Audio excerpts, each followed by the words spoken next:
Okay.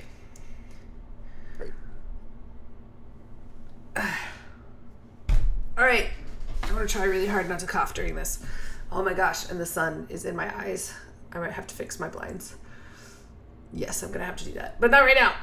Okay. Welcome to Kings of War, sort of. I changed the title to For Whom the Bells Toll. Because I think that sounds cool. But, whoa. Yeah. So, okay. Also, really quick, I was grabbing clips from the last couple of weeks and realizing that my breathing was coming through real hard on the mic. And I apologize. I had no idea. I did not know that the breathing was so loud. I have been sick. And I hope that it's only since I've been sick, because I haven't noticed it in other clips. But now I'm going to be super self-conscious about like how close am I to the mic? Is it picking up my breathing? Yeah. So if it's, I was going to say if it is, if it bothers anybody. I'm going to turn on my sensitivity like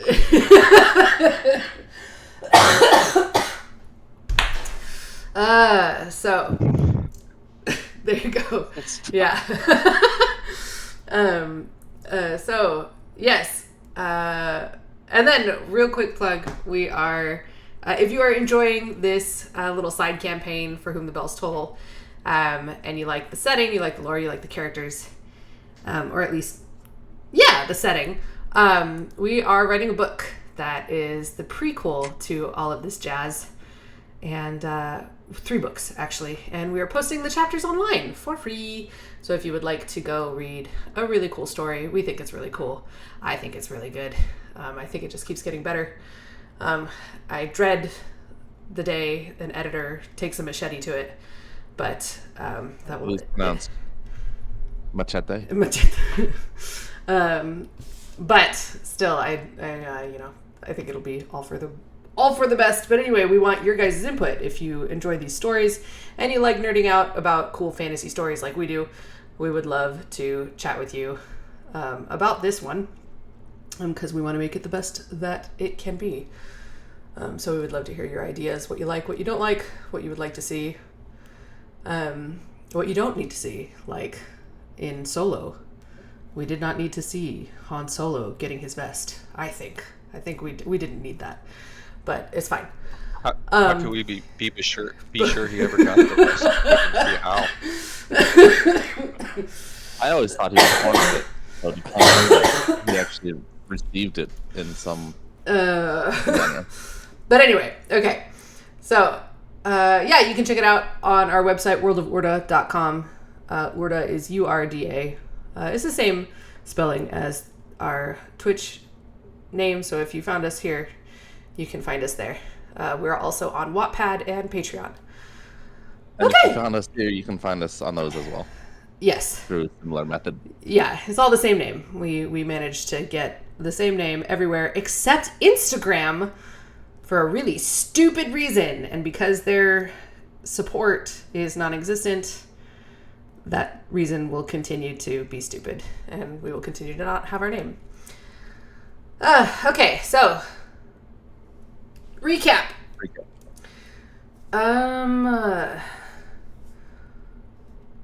Long story short, everybody takes the day. Rana does not end up staying in the temple, so that ended up being important. But Tharon, her dad, does help her find a tuning fork that should help verify what is happening with the Lycene sound. Are they actually flat? Or is Rana crazy? And then that'd be the good ending to this story. Rana's crazy. Both could be true. That's true. It was just hallucinating this whole thing and just attacking the Lycene for no reason. Oren did verify that there was somebody here in this in the academy or the vault that we went to, that would be able to make use of the tuning fork and help Rana verify what's going on with that sound. Rana talks to Lycanbeard, who is the Teosine Bellkeeper, privately. And then we teleport. At a certain point, we find out that Valerian is not there. And Rana gets a sending from Liarn, the Rayasine Bellkeeper. Oh, hi, Atanchi. And says, hey, I've borrowed him. Have fun at the vault, or whichever one you go to. Like, all right. Sounds good. Sounds about right. Yeah. He had mentioned that Liarn likes to interrupt whatever you're doing, especially if it's important, and putting you somewhere else. So it wasn't super surprising to find that happening already. We're not even sure if he'll come back. So we head to the Vault of Transmutative Knowledge. We meet Sorsha. I guess that's how you say that name, Sorsha. And little prone to vanity. But she at first refuses us entry, but then Rana remembers that we have a permission slip from Oren's teacher. It was a teacup that had some electricity in the bottom, or liquid lightning chilling at the bottom. And so Sorsha drank it. Apparently that was our ticket in. I drank the essence of Professor Elwyn. Yeah. Quite liked it. Oh, the essence? And she drank it? What else? What are you going to call it? She definitely drank from the teacup. Anyway, we, in our conversation with Sorsha, we don't give her all the details about what we're looking for, because accusing the Lyasine Bellkeeper of atrocious things, probably not a great start, since he is also going to be very respected and highly revered here. So we kind of... I don't remember how that conversation went down. I just remember it was a little vague about what we were looking for. We kind of tried to describe it without giving any particulars about who was potentially engaging in this magic. So she leads us to this library here. This library room over here. And then we start finding... Rana finds absolutely nothing, because the dice hated me last week. But Ilum and Oren found information on the Harmonious Resonances ritual and on the Binding Resonance of Attunement ritual. The Binding Resonance ritual is built from, or like based on, the Harmonious Resonance ritual. So they're related. And we think that it is likely that the Binding Resonance ritual is the one that Theron is practicing. We find that they involve anti-echo chambers, and some sort of anti-sound crystal, or a crystallized shard of unsound that the caster has to swallow. But that's for the Harmonious Resonance ritual. I don't even know what that ritual is supposed to do. What is it supposed to do? Oh, rids the enchanter of any unnecessary hum so that they may more properly harmonize with lie. So it's kind of like a purification ritual. But that ritual gone wonky is what led to the creation of a creature called the Abartach, or creatures. And they are basically... Avartach? Avartach, yeah. Avartach. And those are Lyasine... that they still have hums, but they're like magic vampires, I guess. They're not undead. But whoa. Yes, BH does equal V in the Gaelic phonetic rules for whatever reason. Sort of sound vampires.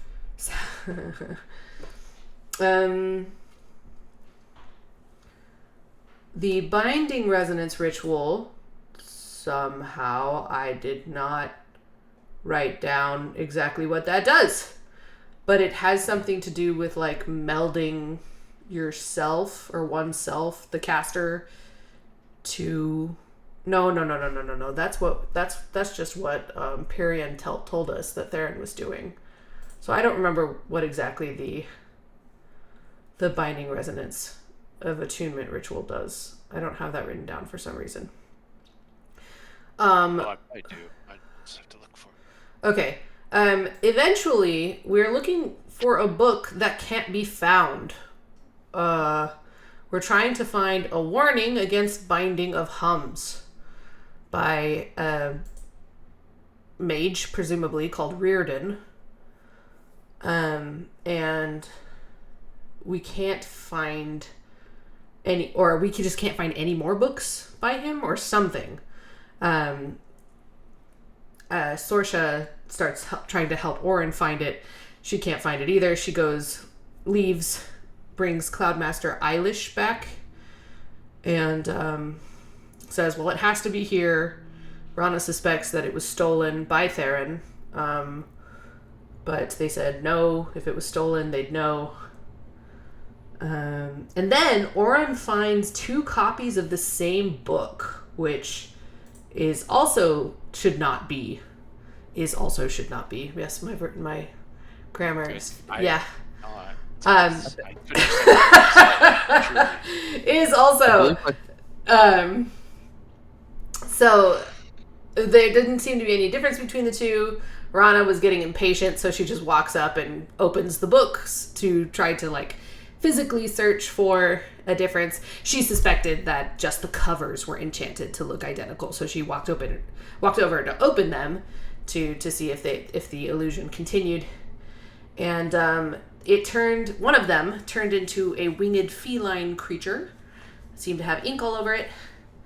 At first, Rana was not sure if it was like a security measure by the library, so she looks to Cloudmaster Eilish, who says, "It's a trap!" And so then we fight that thing. And that took a while because it could like teleport into and out of books. So, and we've got all of these like narrow sight lines. So that wasn't super fun, but yeah. It wasn't my favorite fight I've ever had. It was. Yeah, it was. Space. But it did have its interesting, it was different. It's definitely different. So yeah.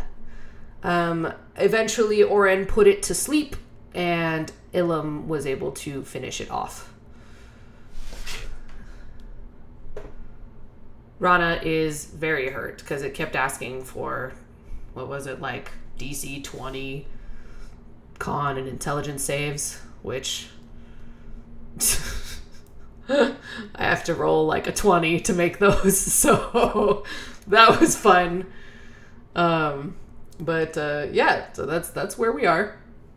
Raifi, did you find your notes on the binding resonance of attunement ritual? No. Actually, there might be a reason that we didn't find. Did we find a book about the binding resonance ritual? Yes, we found. Thought we did. No, see, I think that's part of the thing that's shady, is we can find stuff on the harmonious resonance ritual, but we haven't been able to find anything on the binding resonance ritual. But I don't remember why I have notes about the binding resonance ritual if we didn't find a book on it. So I apologize. Maybe I'll have to go back to the last session and look that up, unless Alizon is gracious and reminds us. Yeah. What? So that's what I've got for last session. Okay. Anyone have anything else to add? Not really.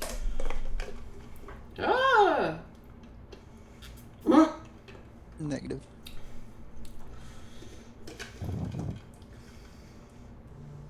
This is a fountain. One fountain in the whole place, and this is where she drops me. Eilish. It's not Eilish. It's not Billie Eilish. We made the joke, but it's Eyeless. Oh, I'm sorry. I thought I saw. Did I? I must have written it down wrong. Yeah. My bad. Auto-corrected. Okay, Eyeless. Eyeless comes round and the ink spattered on the ground. Wait, it died next to Ilum, right? Ilum was the one that. Yeah, right here. Okay. Ink spattered on the floor, the shelves, Ilum, and the wall. Oh gosh. Well, that was unexpected. Turns and looks down in this direction and raises his hands. He holds a bit of maybe sulfur. Who are you?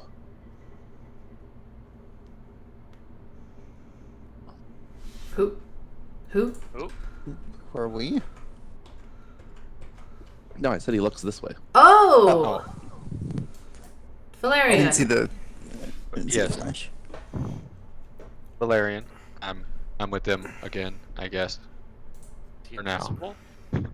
Valerian? Oh, he's right Yeah, here. yeah, I'm here. No, not on my screen. Refresh. Eyeless I was comes like, forward. who's he talking to? Wherever Looks- that exposition Rex is. Looks to Orin for confirmation. Who's not sure Who that looks there's at me? anyone there? Eyeless does. He's trying to make Valerian. sure that I'm on the approved Yeah. entry Oh, list. the game's paused. That's what's up. No, Is it's it? not. It doesn't say. It's paused for me. Okay, there we go. Just refresh and unpause and pause. Valerian stands in the opening to the library, dripping wet, hopefully water. It is water, right? Seems that way.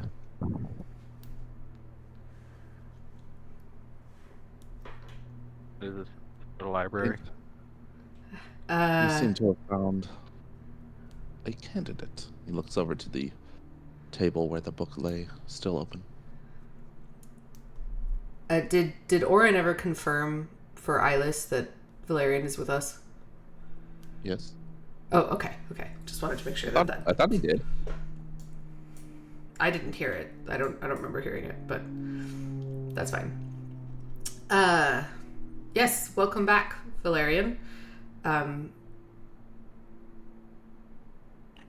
take it her business with you is done temporarily for now. Who knows? Who knows? Yeah. Okay. Okay. Yeah. Hopefully. Yeah.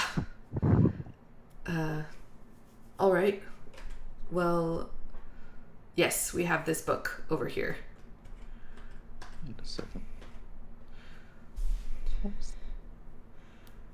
No, I can't find the book you guys were looking for.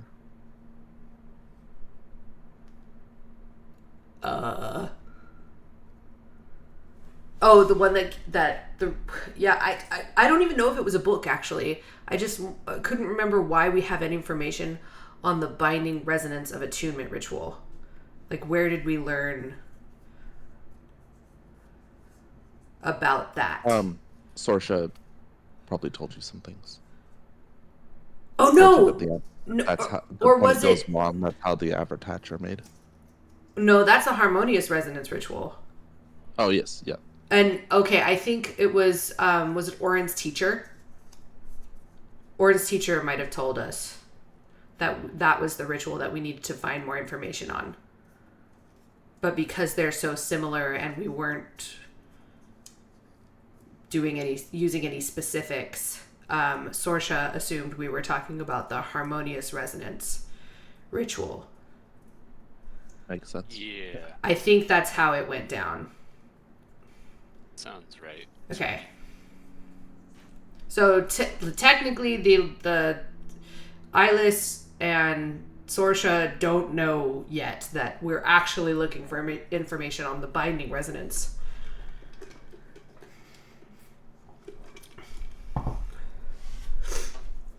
That has not been stated.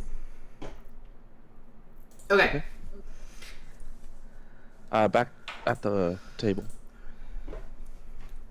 One book, now open, has blank pages inside. All of the ink gone.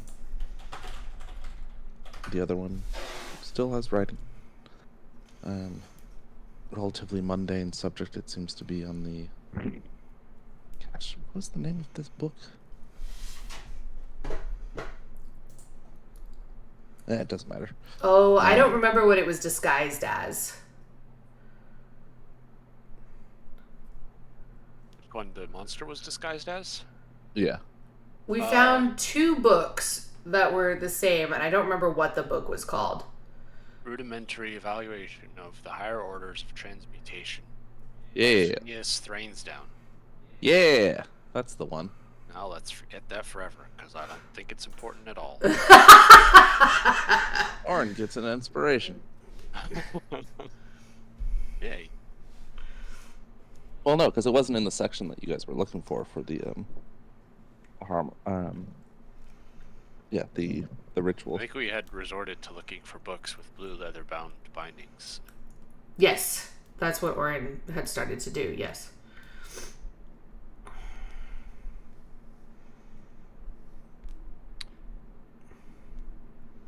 So, the book looks like it's about the rudimentary transmutation stuff? Yes. And the other one is completely blank. Okay. Cloudmaster Eyeless, any suggestions?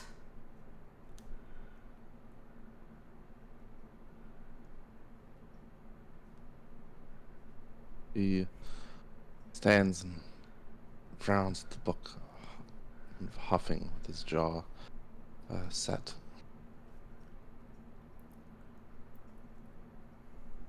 Seems that perhaps someone has meddled with our library and transmogrified the ink into a defense mechanism.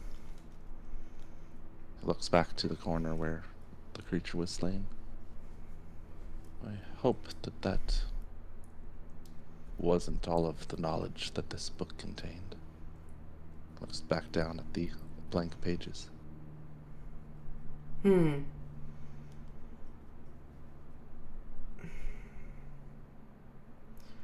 the book that we are looking for is called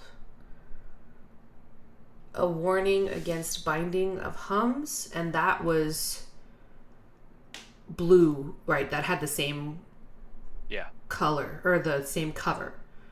That's the one by Reardon. Okay. So that book is still missing. Eyeless reaches out and flips the blank book closed. Now, on its cover, it reads, A Warning Against Binding of Hums. Uh-oh. So it's blank now? Yes. Okay, I've seen this trick before, though. It might not be actually gone. There might be some sort of spell on it that just makes it look blank. She kind of looks up at Valerian. Sorsha re-enters the library. And in a bit of a sweat, sort of hustles in. I was gathering the others, but I heard fighting. What happened? One of your books was trapped. Yes. Some ink creature attacked. Sorsha, who was the last person to review these tomes? She looks down to the side. Perhaps it's not best to speak of it here, Cloudmaster.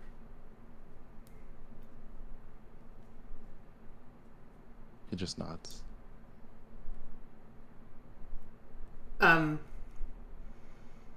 Well, can I ask why? Because as far as we can tell, whoever did was the last to review, like, kind of destroyed that book. Like, that knowledge appears to be gone now. Orin's gonna begin to cast Detect Magic as a ritual. As you begin your incantation, reviewing the notes in your spell book and taking the long form version of the spell, Sorsha and Eyeless both look at you, listen for a little bit, and then nod and sort of leave you to it. Kind of checking to make sure what you're casting, and then realizing what it was, deciding it's harmless. But the secrets of the vault are not for outsiders to know. I apologize, but no, I'll not tell you until I learn who it was myself. Ooh. Until you learn who it was yourself? Yes, Well, the way you answered him sounded like you already knew. that was Eyeless. Oh, Contextually, must be him. No, sorry. Okay. Never mind. Well, we are here. This is part of our investigation. We're investigating casters who are actively casting these rituals. So any information is helpful. And actually paramount to the safety of the clans. Sorsha, fetch the logbook for me. She bows and backs away. Yes, Cloudmaster. Thank you.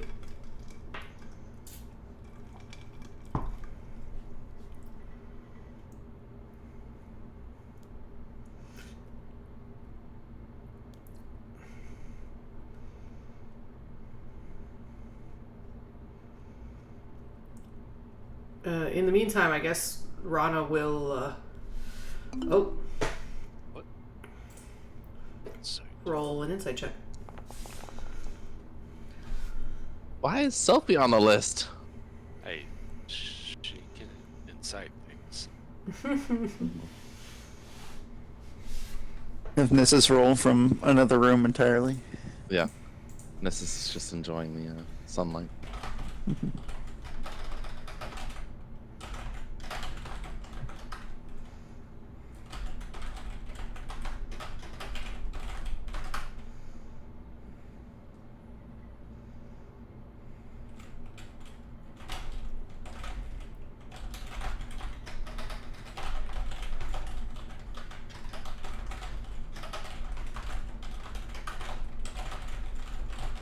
One second while I compose this. Mm-hmm.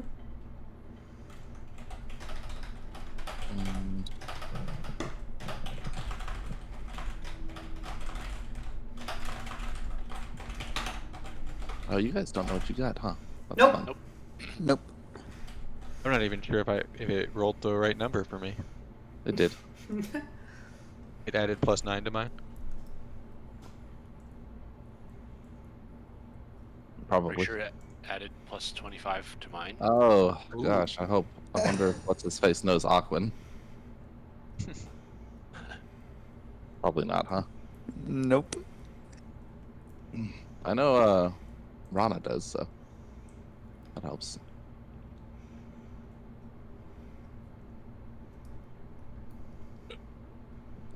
Valyrian should have rolled an extra +9, you said? +9, it was my insight's +9, yeah. Your sheet See. says +3. Yeah. Okay. So I don't know why this. why well, does it your seems- wisdom say 5? Well, if I'm looking at this, it looks like it's adding my strength. No, it's Everything? not. What's your It wisdom? Is it It 15? says strength, but it has the right modifier. My wisdom's where is that? A 15, so +2. Yeah, plus proficiency of 6 is 8. Where's that Maybe one she- coming from on my sheet? I don't know. Do you have some sort of cool item? Probably. Look, my cool items. Oh yeah, because I have a proficiency of 7. Because of a cool item. That doesn't seem fair. Wait, you have a proficiency of 7? I told you I have a cool item. What item? You approved the item. I can display okay, the item if you I want. know, I but see. Well, I mean, everyone knows it's there. I'm sure you Oh, yeah. missed it when you gave your character description. It's making me think that there's sometimes when Alexan is preparing for stuff and he's like working, blah blah, he's got a lot to do, and so you can like send him something and be like, "Yo, is this okay for my character to have?" And he'll probably just like hand wave it, like, "Yes, it's fine." Get away with anything. To ask. You lose your inspiration. Shit. No. Look, you're not. Stop peeking behind the DM curtain. Was that a little close to home? No, it was a bullseye. No, I'd read it. I just if it's like if it's a fun idea or something, I'll Yeah. give it more thought. But if it's just like, hey, can I have this item? Like, yeah, whatever. How much does this cost? I don't know. Pick a number.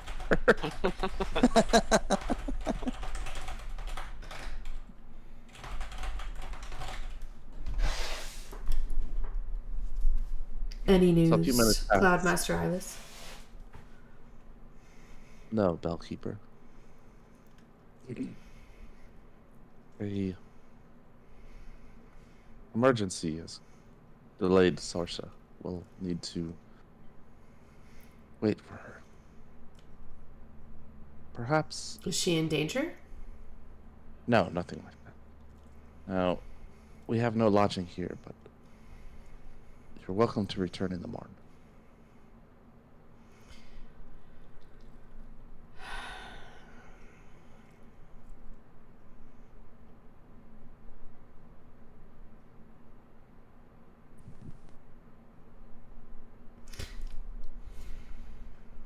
Oh, couldn't we just go check the logbooks? Like, she doesn't need to be her to bring the logbooks, right?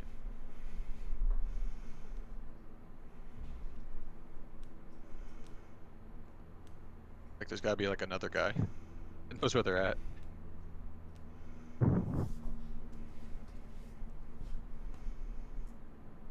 Deeples his hands.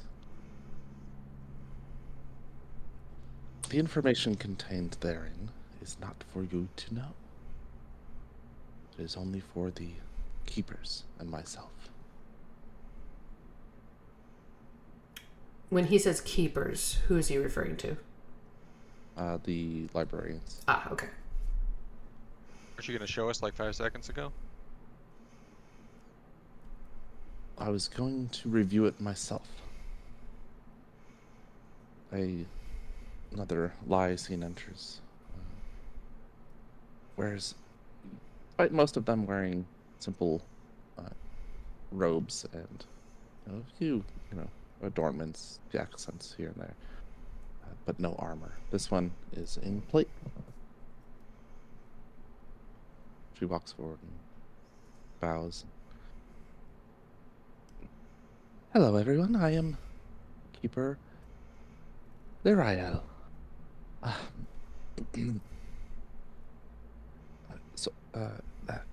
Cloudmaster, we were unable to find a Padrab.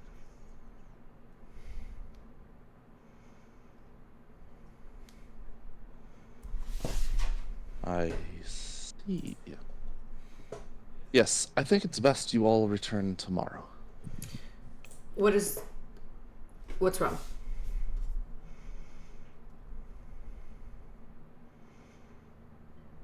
Nothing. This vault is secure. That is all that matters. Cloudmaster. Yes, Bellkeeper. The mages we are investigating it is quite possible that this vault will no longer exist if we leave. If they know that we're here investigating. Either that or the access will be barred to us somehow. This issue is of grave importance. We cannot be delayed. You know who logged out the book. My persuasion is shit. Wow. Happened. Are you not the person? Are you not the person that needs to persuade? Oh, her persuasion's always been shit. I know it is. It's You've never kind of funny. corrected. Yeah. We intimidate, but I don't think we've moved to that phase of this interaction yet. Very impressed with your self-control there. Usually Yeah. you don't wait for permission.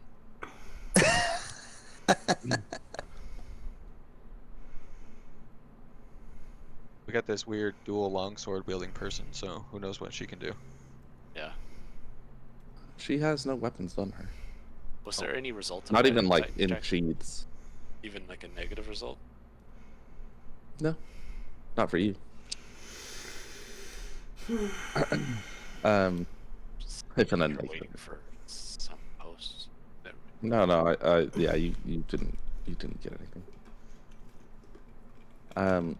You were like too busy, I don't know, preening Sophie's feathers with her. He's I'm casting. doing detect magic. Hopefully, still. That's what I'm doing. Yeah, it's been a couple minutes. So it's pretty clear you're hiding who did it. So The logbook indicates that it was Bellkeeper Theron. Yeah, that tracks. Who took it to his private study. He has a private study here in the vault. Of course, the Bellkeeper always maintains a presence in each of the vaults.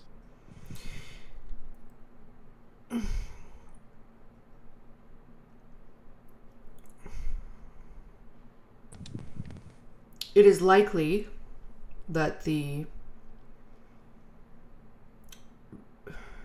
remaining information that we're investigating and looking for are, well, it's possible. I don't know about likely, but it's possible that those books are in his study.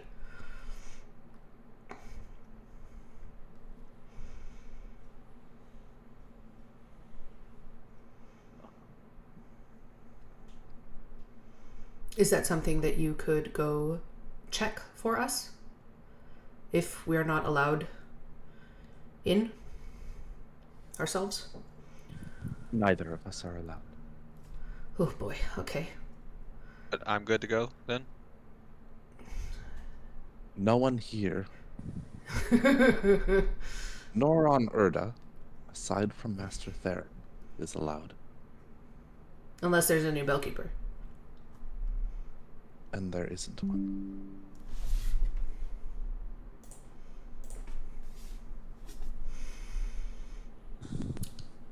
Oh, Is the Ascendant Here's allowed the- in there? No. Okay.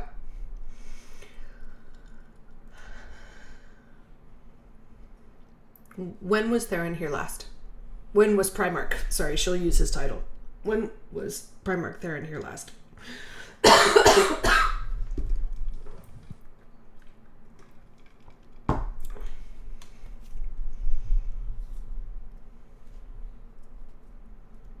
Primarch comes and goes as he pleases.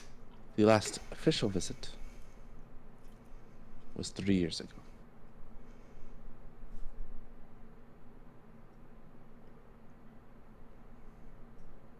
is that when he had the book? Yes. He's been at this for 3 years. That what?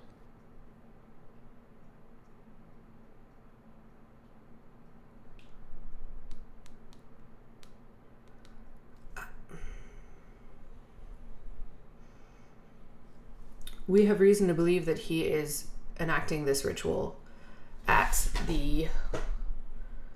What's it called? What's that spot called?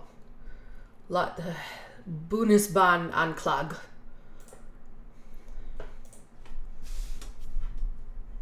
No one goes there. What? The Primarch does. We have an eyewitness. Eyewitness report.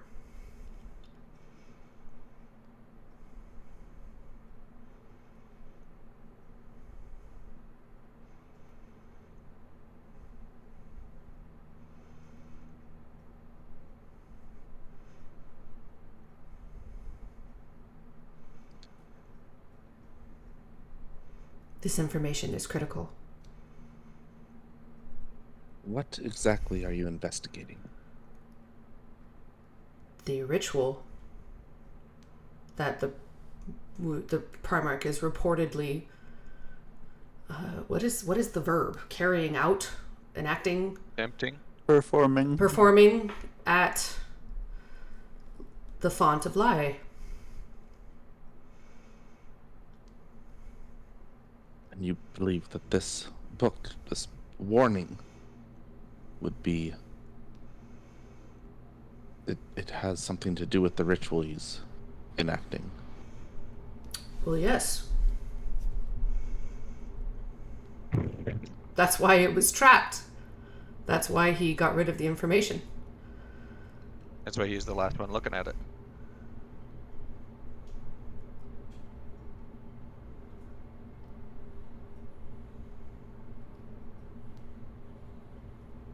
Why would you want to make sure that no one else could read the book you were reading if you didn't want them to... Yes, follow me. Okay. Oh, did, Orin sneaks behind the bookshelves and returns to the ink monster. I was gonna say, did Orin get to finish his spell? Yeah. Well, it's still active, I hope. But Yeah, it's still active. I want to detect any magic around the aura of the creature that we killed. Okay. Mm.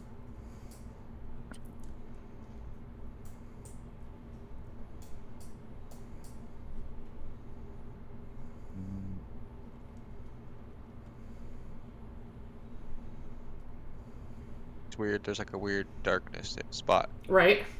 There is, Like yeah. right, Like yeah, right like here. right in here. Wait, what? Like Mhm. Where? she's standing in. She's black and white, but like here, there's color, Oh, and over here is all dark too. Oh, now it's light again. yeah, it's because it's like outside, but I don't really necessarily have all the light sources necessary to cover every spot, and I didn't have time to like fully... I assumed something like that, but it just was very weird with the like sight line where we're standing.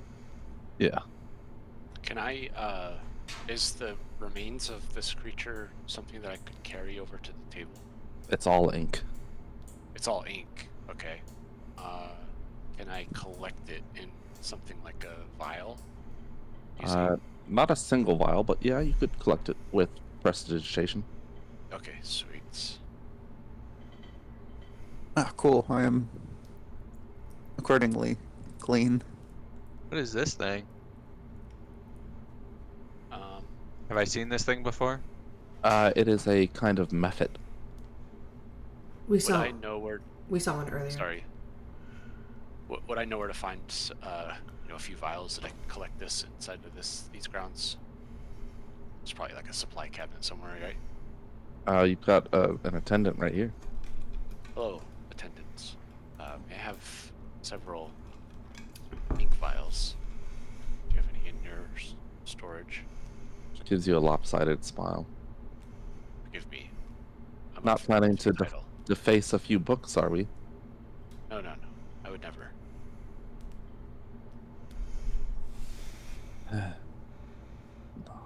Let me take you to our kitchen. Thank you. I'm gonna have Sophie keep an eye on the thing. Just like a light onto a bookshelf. Yeah, sounds good.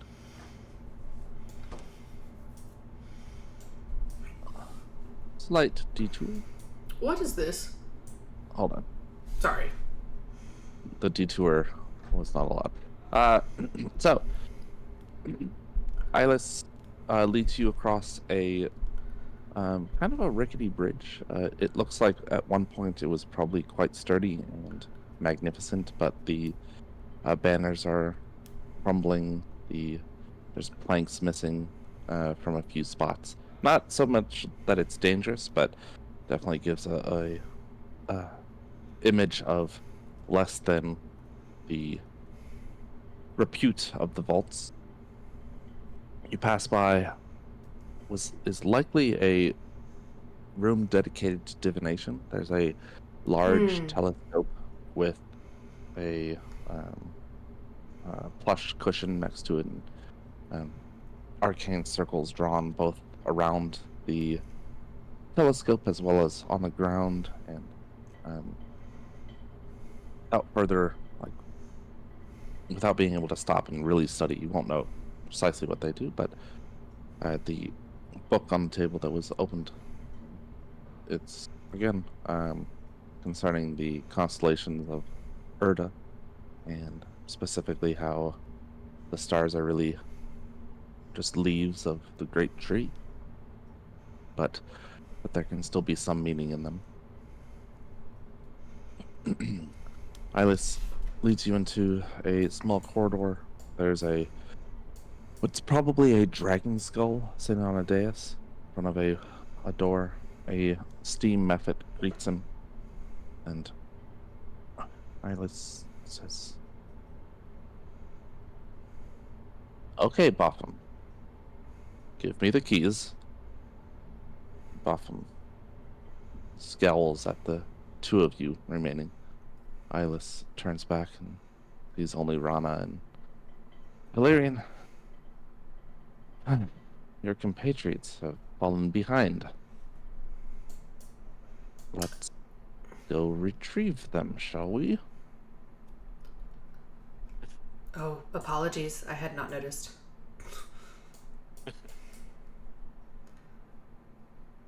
Valerian, will you? Arana really wants to keep an eye on these two. Oren just minds his own business, looks around the kitchen for some vials. Finds. Easily found. There's a cupboard here. Yes. Okay. Grabs them. You puts take them in his your. pocket. I mean, depending on what your aim is, like if your aim is just gathering all of the ink, then like a cauldron would be best. Cauldron of ink for one book. I don't know what you're trying to do. I don't know what I'm trying to do yet either, but this is what I would like to do is collect the ink from the ink monster and return it to the pages of the book. Okay. Yeah, I mean, like vials are like an ounce, so you need something. You can do it with like, I don't know, 15 of them. But if your aim is to just gather all the ink, then something bigger would probably be best, at least for the immediate. Sure. Is there a cauldron in view in the kitchen? Mm-hmm. Yeah. Okay. It's not gonna grab fill the it up, cauldron. like you've wisely noted. It's just good to be able to carry around. You don't want something to fill up to the tippy top. Yeah. Oren will help himself to the cauldron and also pocket like 5 vials because these are handy and Nice. can use them. And we'll just return to where he came. Not acknowledging anybody yet. Just trying to get as far as he can without being stopped. Ah! Lirel, what? What happened? I wasn't expecting to see her there. She was there when you walked. Oh, you didn't walk through. I moved you. Never mind. Lirel in the doorway looking at Ilum. Excuse me.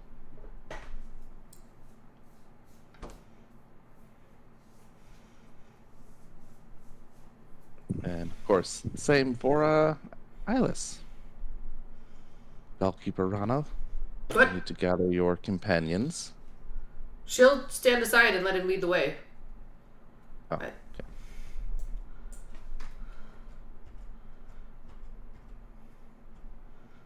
Ah, there's the newcomer.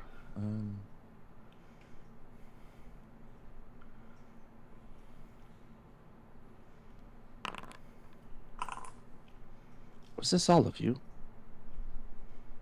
Ariel would be following what's his face.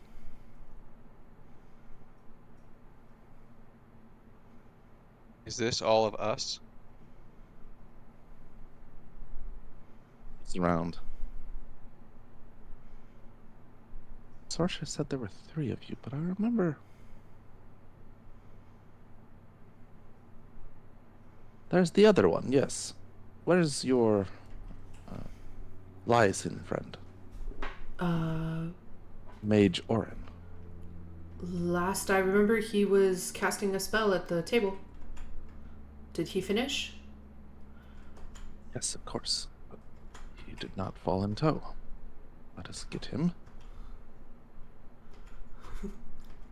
Does Orin feel that casting prestidigitation on the ink will damage the contents of the spell or the book or from whence it came?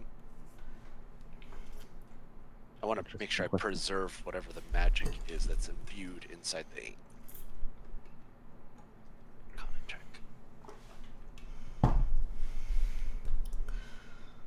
Eyeless gestures towards the bridge.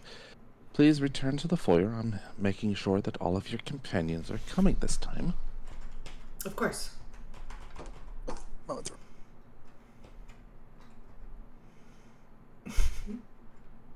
Rana will walk slowly. There you are.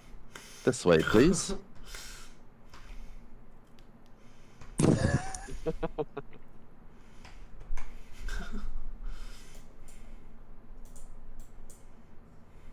guys walk in to find Orin on his hands. It's like inspecting the ink on the ground.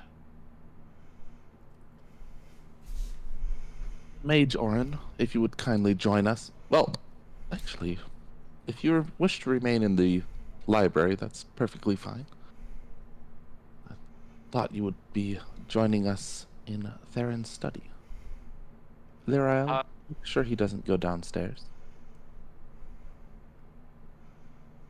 Bellkeeper Rana, do you mind if I remain here for the time being? I do not, though we could... It's possible that we will need your expertise. Well, I just need a few minutes here. We need to preserve... I believe this splatter of ink here contains the contents of our blue leather-bound book, The Warning Against Binding of Hums. You think you can reconstitute it? I think anything is possible. Orin winks with a glint in his eye. Okay.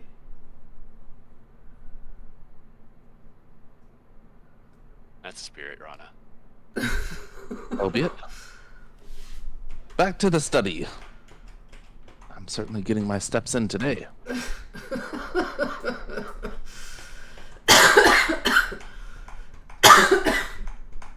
Also, what the fuck is this?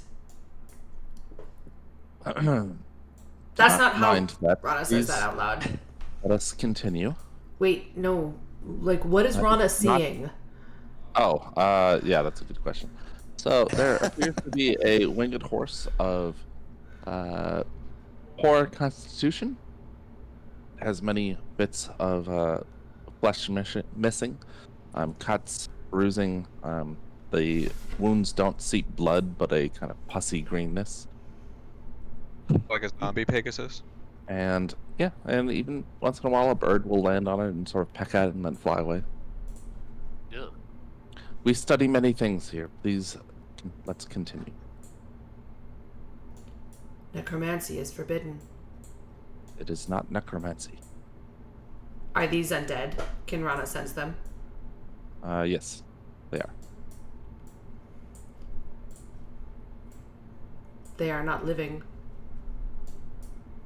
I did not say they are alive, nor did I say that they are not undead.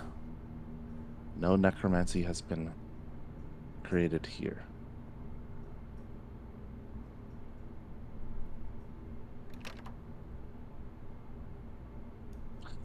Ah, Perhaps when we are so- finished, you will need to enlighten me.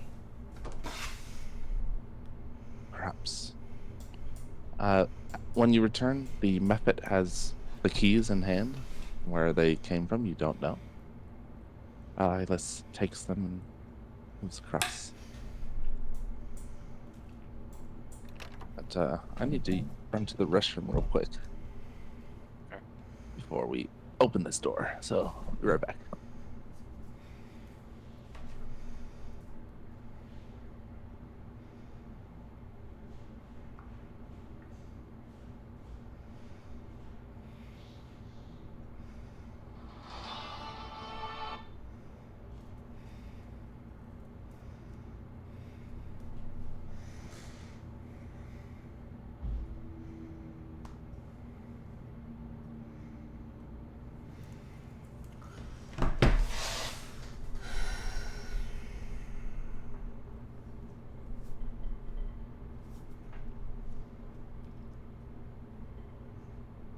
Bum, bum, bum. Just scrubbing ink over here. Right? We split the party. I think it was gonna. So, You up? I know it would take this long. I'm sure it's just difficult for him to juggle multiple conversations and actions going on. Oh, definitely.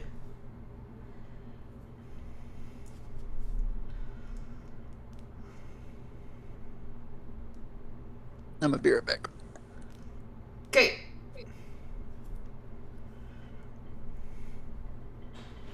gonna wait like 2 more minutes and then say I'm gonna be back. I'll wait 4. Just have a rolling BRB. Yeah. Yeah. And in 30 more minutes, we'll have a 15-minute break. Right.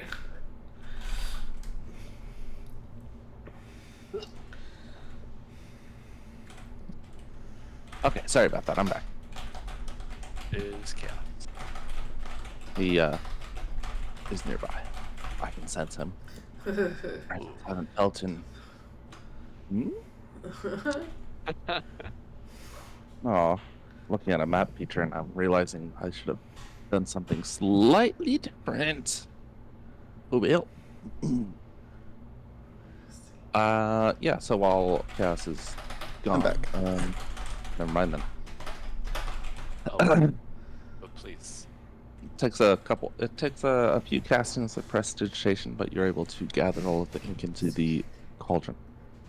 Okay. And I feel confident that the magic is preserved or the contents of the book. Yes. Well, you feel like what you did wouldn't have disrupted it. Okay. Not necessarily true that you can reconstitute the book, but Yeah. I have a cauldron full of ink and several vials in my pocket, and I walk over to the table and pick up the binding and pocket that as well. Inventory. Okay. And then I will return to this person and ask her to take me to Theron's office to return to the group. all right. You're just lugging around a cauldron full of ink. Eyeless opens the door, and the first thing that's noticeable is the woman lying on the ground, kind of shivering. She is chained to a kind of a desk there.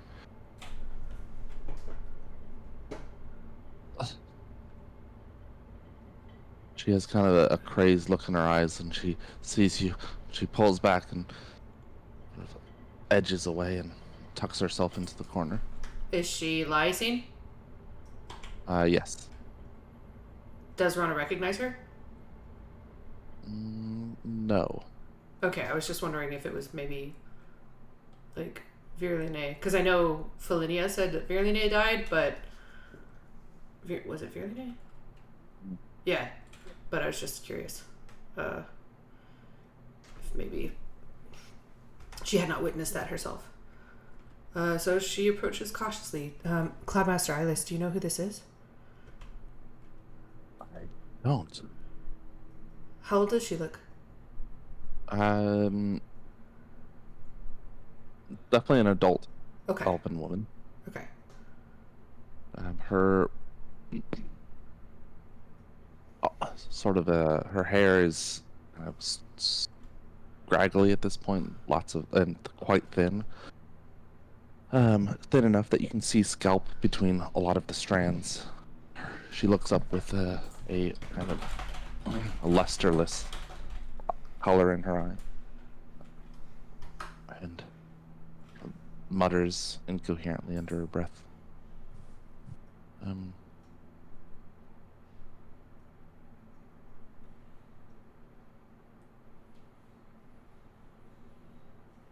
Do I recognize her?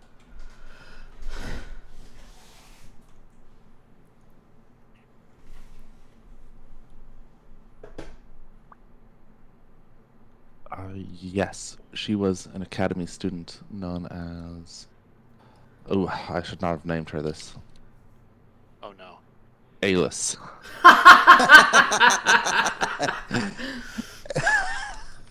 Excellent. Alis kneels down and checks her, but at her touch, she jerks back and claws with hands with broken, jagged fingernails. He shies away. There's something wrong with her hum. Oddmaster, what is the meaning of this? What's going on in this place? We do not enter there and study. Perhaps we should. Is Rana looks around? Oh, sorry. Actually, I'll wait for the check. I don't even know what my modifier is for that. Bad. Bad. Cloudmaster, could we have some light, please, in here? Of course. Thank you. They're clappers. Should say the clappers. I did. Did you get my blind check that way? I was trying rolling it a different way. Yep. Okay. 4 motes of dancing light appear.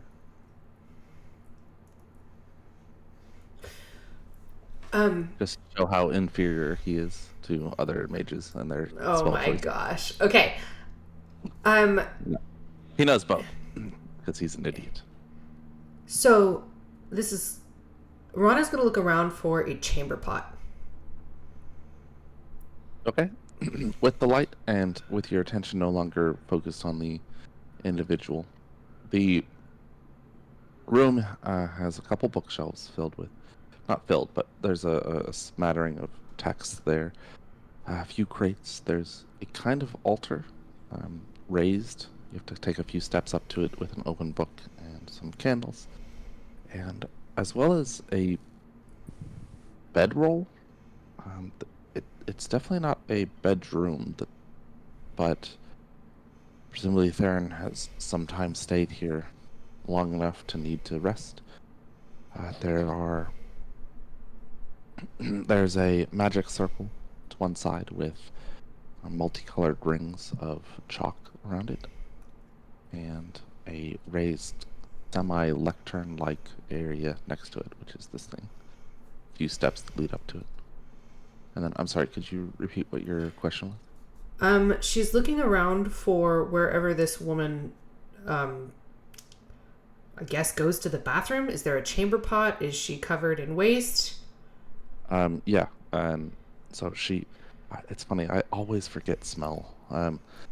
She smells, there's a heavy scent of both feces and urine emanating from her, as though she voids her bowels just wherever she is. Okay. Is that basically where she is right now, or does it look like she moves like right around? here. She's chained to this corner of the. Oh, right. You said she was chained. Okay. So she doesn't move around much, and it's I mean, there's stains on the stone from dried waste, but otherwise it must be in her Okay. underclaw. Okay. So does that corner look? Here's what I'm trying to figure out. If Theron comes back, because she's alive, she's insane, but she's alive. It looks So relatively clean, despite the fact that she is, presumably voiding her bowels in her clothes. And there isn't a chamber pot, but there's a platter with crumbs on it.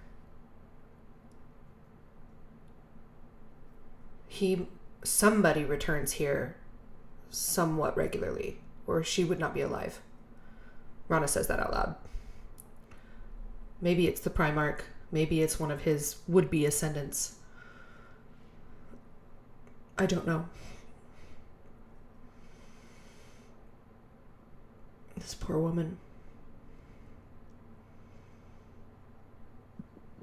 Did you know her? She asks Orin. Yes.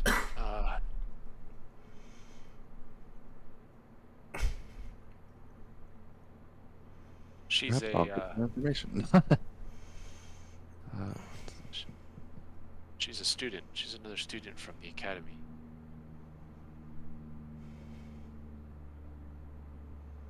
How she got here, though, I don't know.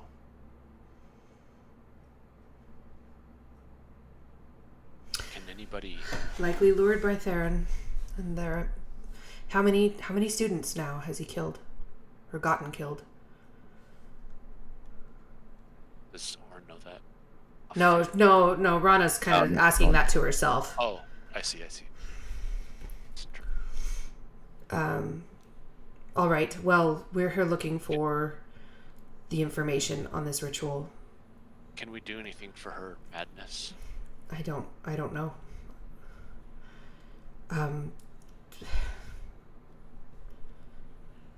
Cloudmaster Eyeless. Is there anything to be done for her?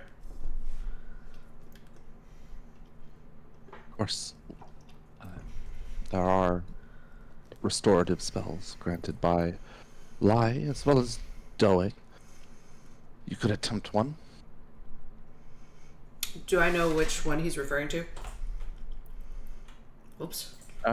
Mechanically, it would be the Greater Restoration.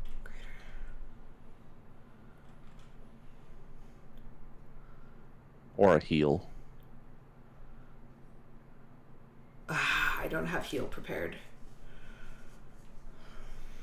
I can cast Prestidigitation again to just clean her up and attend to the lock mechanism. I think I can do. Wait. Let me try to heal her first, please. Yeah, good idea. Shit. Greater Restoration is also not prepared. Oof. Lesser Restoration is.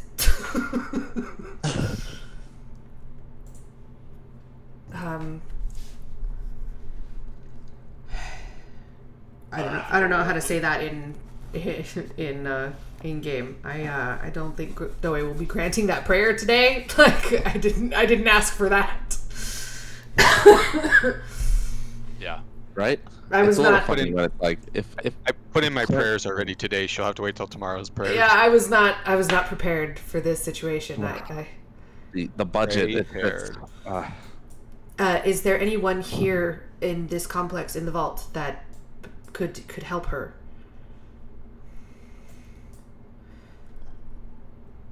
likely I will need to speak with them anyway. We have another matter to attend to. Maybe someone that has a miracle. Hey, wait, do any of you have 10 levels of cleric? Rana. Yeah, so theoretically she could. What? Try Divine, to- oh, Do the- divine intervention? Yeah. Yeah. Yes. Padrag, but Sorsha said that he is missing. Not sure. Sorsha. Oh gosh. Double longsword girl. Yeah, How longsword. Is it Lyriel. Lyriel? Yeah.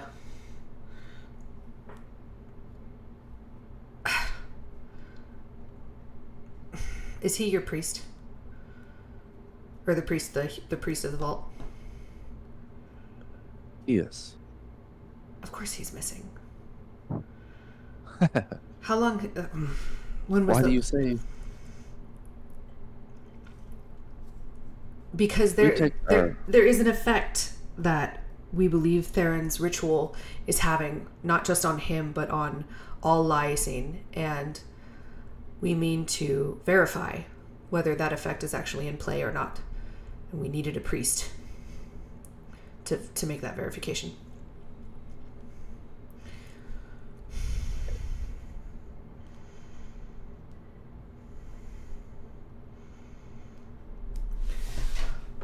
Okay. Do you? No. Padrag is unusual, but gifted and connected with Lai. He would be the one to turn to if you do not have such magics at your disposal.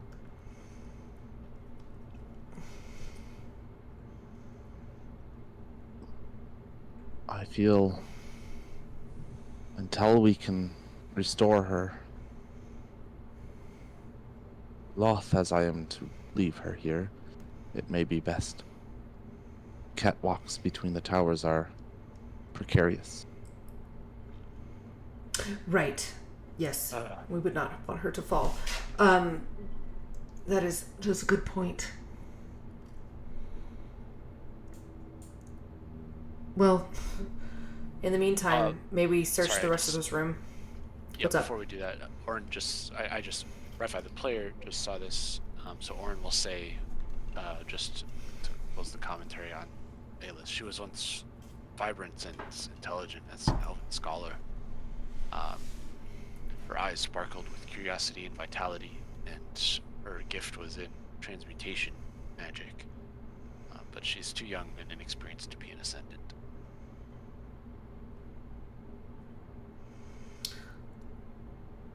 Ilis Cloudbuster. nods and Oh, go ahead. How old was she? Or how old is she? Good question. Or just about, like, is there a 280-ish. well, and how old is Felinia and Verline and who was the one we killed? Or not? No, they killed themselves. In Brynmelon. he was about 250. Felinia is, I was gonna say was, but that would be mean. Is in her early 200s. Virlane in her 3rd century. Okay. So it doesn't. So then Rana will look at Orin and say, not compared to the last 3 ascendants I've met. Sounds like she's in about the right age range.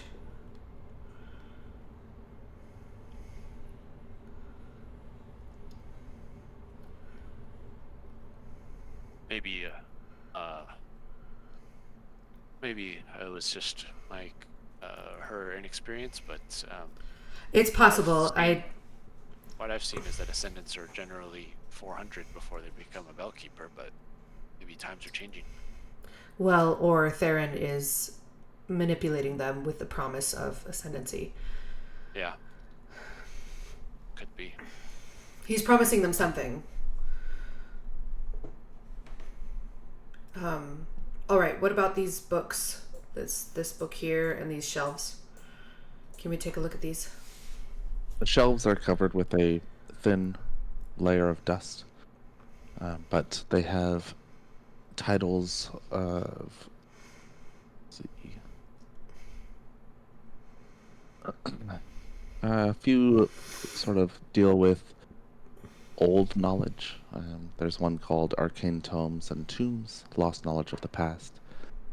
There is a theological sort of exploration called Beyond the Bell, Exploring Lies, Divine Sound. But again, each of these tomes and the shelves themselves are covered in dust. The one on the altar is open, and it's open to a. It's likely a spell. You see some incantations as well as diagrams of how the hand movements should work within the spell. A few notes on material components and substitutions. Based on the notes, it looks like it has to do with hums. Orin, can you tell us more about what this spell is? Yeah. And Master Eyeless, Cloudmaster Eyeless, you as well. Before proceeding, I think we should be very careful about traps. So I think I still have, as long as my concentration's been in place, I still have Detect Magic active. It lasts 10 minutes, so yeah, it'd be at It the only tail lasts end. 10? It costs 10 to cast it as a ritual, and then it only lasts 10 minutes. Yep. Well, yeah, because it's normally one action, and then it lasts Yeah. 10 minutes. So, but yeah, the book has a similar aura of both divination and conjuration.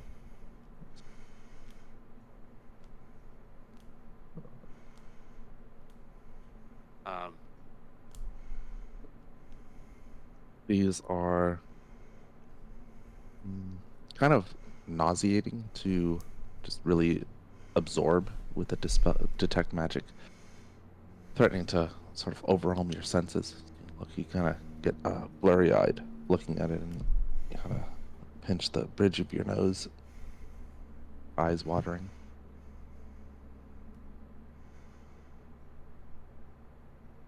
Does it do seem I- to be having the same effect on Master Eyeless?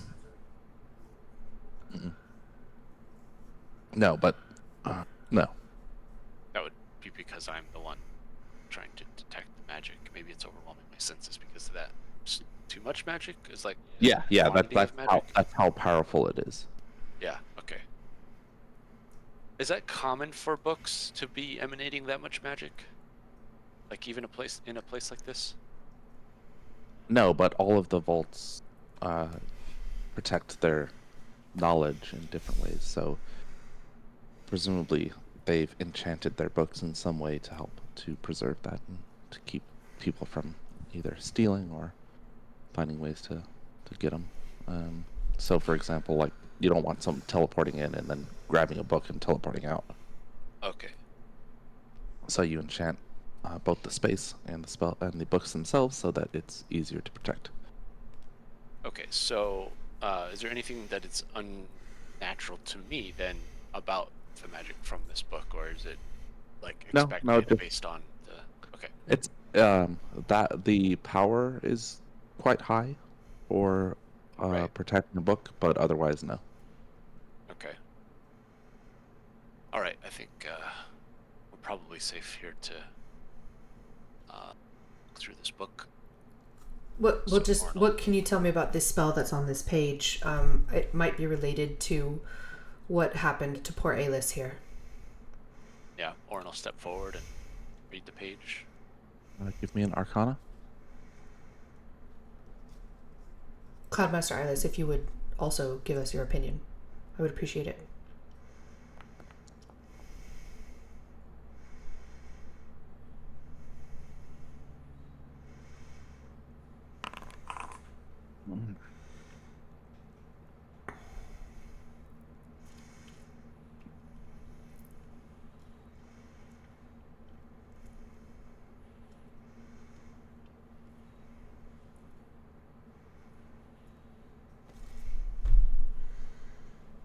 Okay.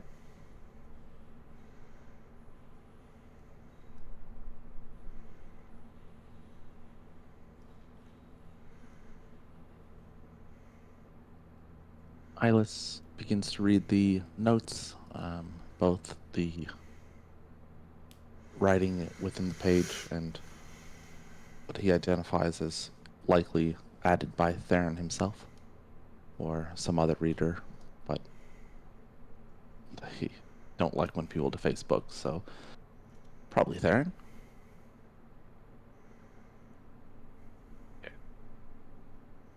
After reading the page, Orin will look over to Rana and say, "This looks like it's detailing a spell that seems similar to one that would create a lich, and perhaps even preparing a soul to be divided."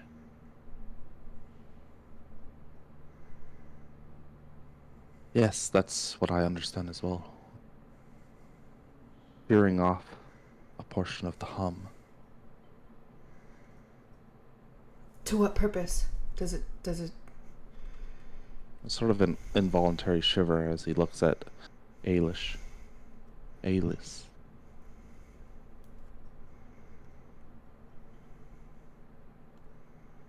So he tried it on her. I think so. Her hum is far too weak. Gonna make some sort of sound lich. What is the spell for? Besides what it does to the hum, is there any way to tell what the applications of this would be? If you could weaponize the removal of a portion of someone's hum.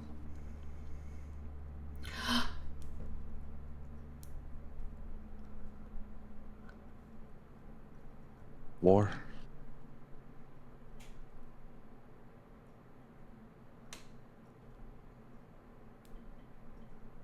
Oh, wait a minute. Like slicing off hums. It seems that Primarch Theron has been researching this for some time.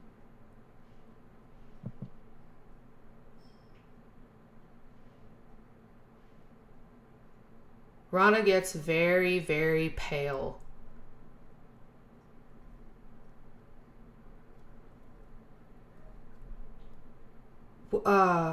Did you say war? You could teach a cadre of mages to cast this at their enemy. Leave them a pile of insanity like Alis here. But this is only applicable against elves, or Glohasin.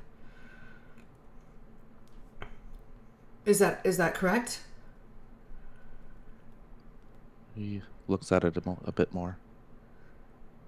Yes. With my brief review, I believe so.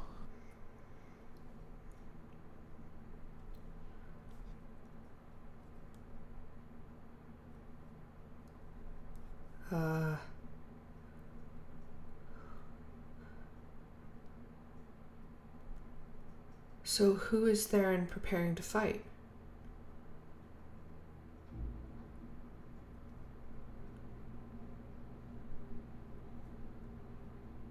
We were told it was Mask. But Mask doesn't have a hum.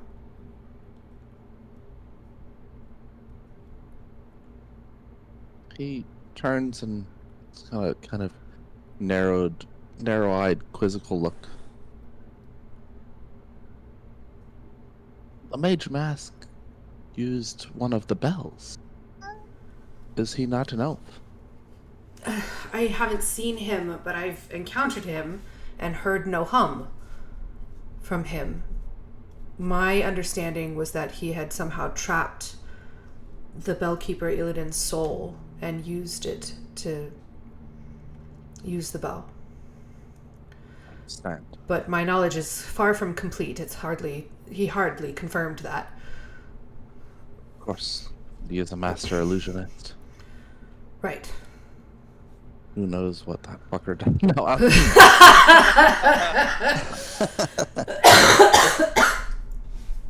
That is my current understanding of the situation until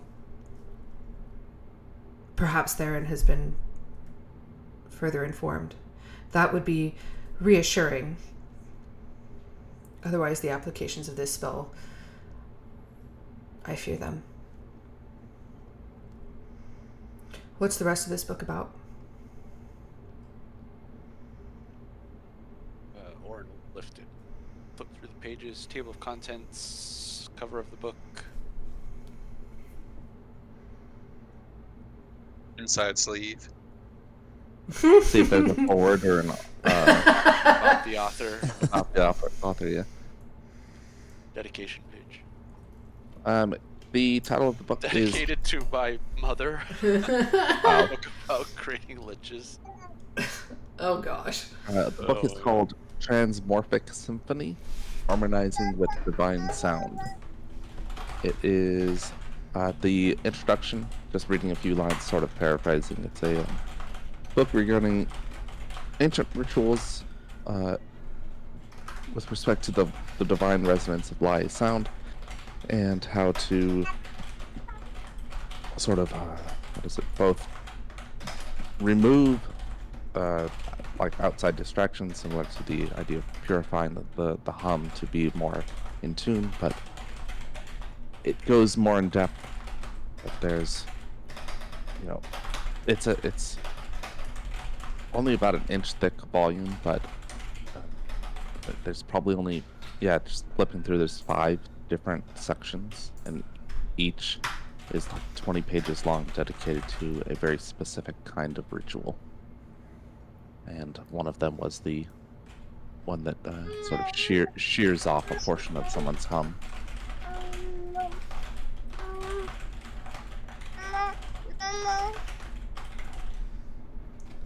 I think it's very important that we find, what was his name? Your priest?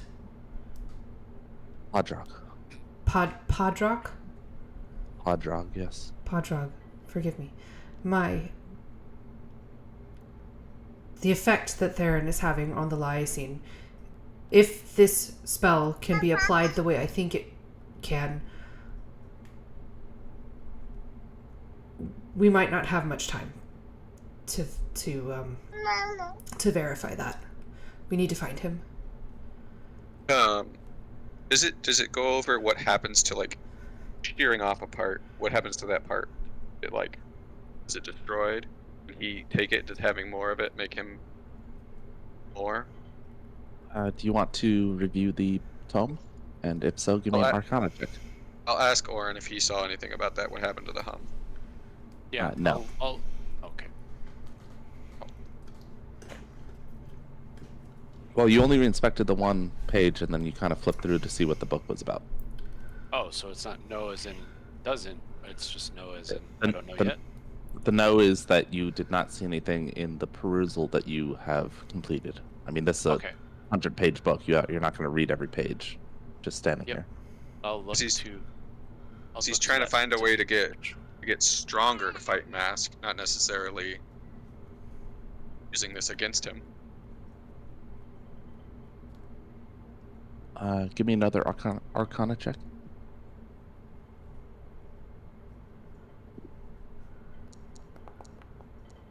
That's a good one. Damn Okay. right. You flip the pages before and after this ritual spell, looking for any indication of what the Valerian is saying, and there is a brief portion at the end of the section that moves on to the next ritual that discusses the idea of kind of layering, how sounds of a similar nature, rather than when they are joined together, they sort of amplify, and that in theory a shorn off section of hum could be added to something else to create something greater. But it's pretty vague and rudimentary. It seems maybe the author was either unwilling or just didn't have the source material to explore that more.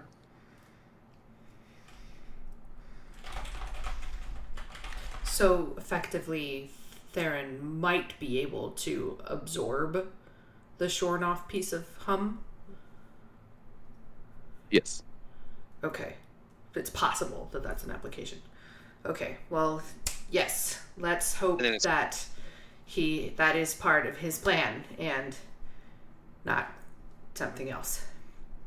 Well, if it's that, he could possibly cast it on what is this thing called? The Nexus Point or whatever. What's it? What do we call Yeah, it? the divine font, the sound divine- font. Yeah. If he was able to do this spell on the font, shear off like the core piece of it, the power. Then why would he meld himself with it as well? Maybe that's how he's trying to meld himself with it. We didn't get like a lot of info before, did we? Not a lot, Eyeless. no. Eyeless has a bit of a pale look about him. And rather than purifying his own hum, is he changing the sound to be more like him? That is why we need to find Padraig. Sorry, this name escapes me. I believe that that's exactly what's happening. Your hums no longer match the sound of lie. But Hellkeeper. Let's No. find Padraig. He was below the library last I heard. wonderful. Please, can you? Well, can you send someone ahead? We should probably inspect this room a bit more.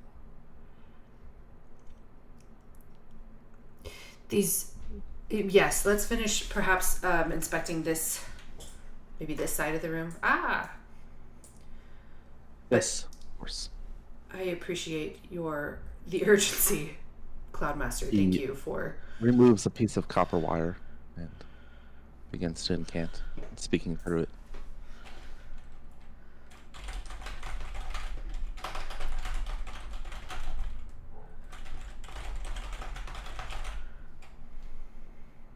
Orin will begin looking around this side of the room. Looks like there's a bed that you mentioned before and Yep. some documents. We probably want to take a closer look at the magic circle. Yeah. And Rana has no expertise in that, so once Master Eyeless is done sending his message, she will request his aid as well. Ilum, Valerian, are you guys any good at telling what magic circles do? Not especially. Okay. Nope. I don't suppose either of you have any healing magic that could help this woman, Alis. Nope. I don't heal things. I dead things. I unheal them.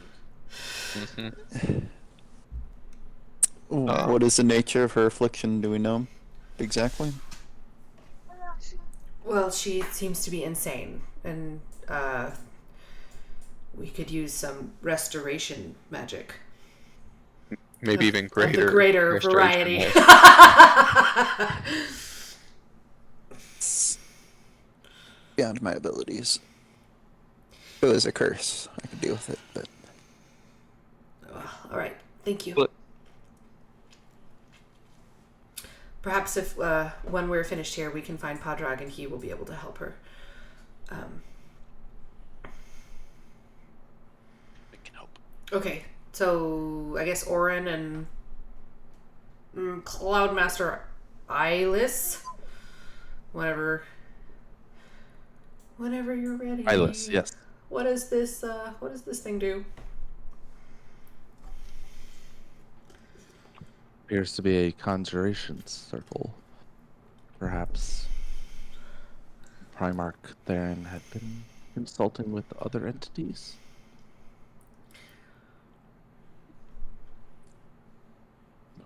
What do you call it? what? Sorry? Conjuration circle. Oh, conjuration.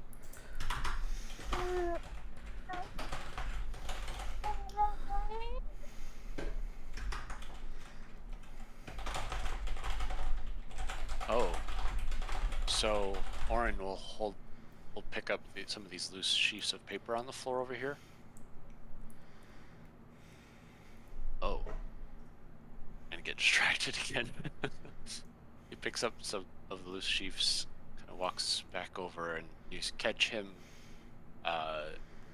like lurch his attention toward the sword on this table here, and then like hesitantly look back towards you, towards the group. These loose sheets of paper that I found on the floor, they're about Abertach and how they come to be. One note, this looks like it could have been in Theron's handwriting. It's about creating a stable and sane Abertach, which could be what this conjuration circle was used for. Does it show any signs of use, the circle? Like, does any remnant get left behind when... Like ectoplasm? Sure. Yeah, there's a fine dust within the circle. Okay. Sort of Footprints? glittery. No footprints inside, no. Okay. Is it possible? I don't think I know enough about Abartaches to know the answer to this question. So, is it possible that Theron is trying to turn himself into an Abertach? Would that make him stronger? Would that rid himself Would make of some him stronger, weaknesses? but it would also destroy him, as at least as far as the Abertach that we know and understand. Right, which is why those pieces of paper are important, because it sounds like he's trying to maybe solve that problem and just reap the benefits without the... Well, we also know that Theron, at least what we thought before, and Orin's just kind of thinking out loud here, what we thought before was that Theron was practicing an old ritual that would grant Lycine deeper connection with the Tempest domain. If that was done improperly, then one would form, an Abertach would form. Correct. They're not undead.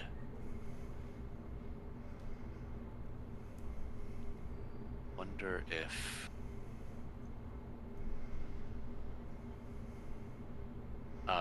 Cloudmaster, do you know if anyone has... Well, I don't know how to ask this, but... We fear one named Cathane. Cathane? I don't know. Does Cathane? Cloudmaster say he doesn't know? Cathane? I don't know what These you're... notes. Oh, the notes from... Yeah, sorry. Yeah. So continue. We fear one called Cathane. Is it possible that Theron might be trying to tame that monster? Takes the loose sheets from you and... No, it more sounds that he's trying to find a way to create an Abertach that he controls, or perhaps that he could bargain with, not one that's already turned. Okay. We take another short break, Yeah, Yeah. I was going to say I like should, a real break. I should go to the bathroom. Okay, I'll be right back. No. Okay.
That guy was too helpful. I never got to intimidate.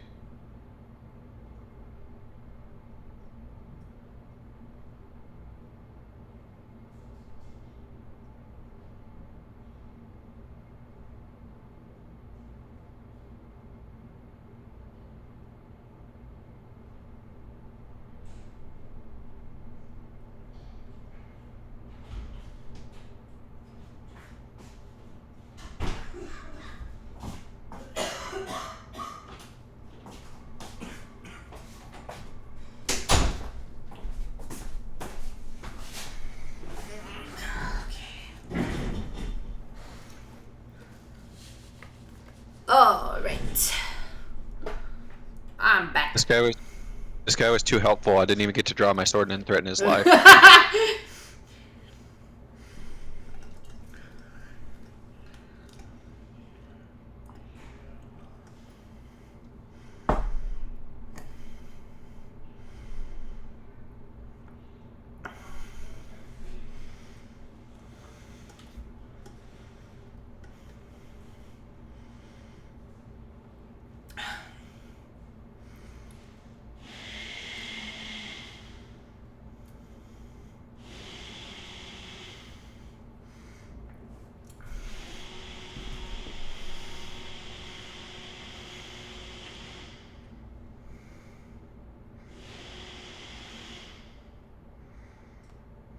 I have returned. Ooh. Also, I have. And Preston has not. really, I thought he Yes. was muted and now he's unmuted. Chaos will return shortly.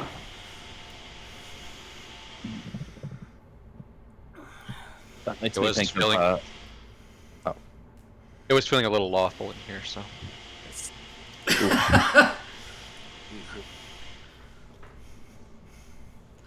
That's what happens when the party face is lawful neutral.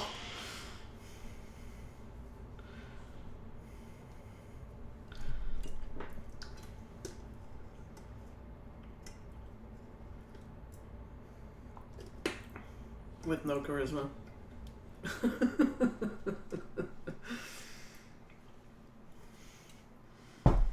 I have all the charisma. But not any persuasion. So.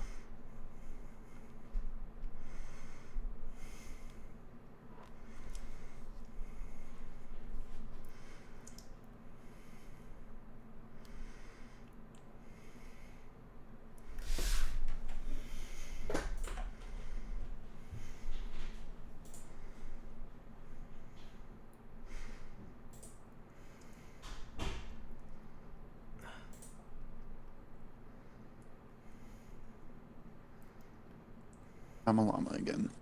Woo. but are you a flame llama? I don't believe so.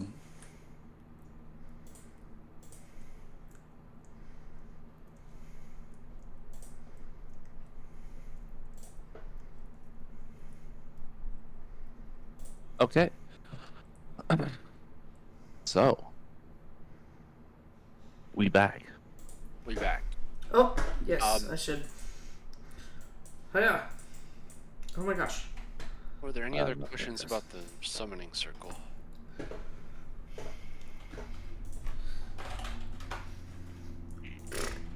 I don't think so.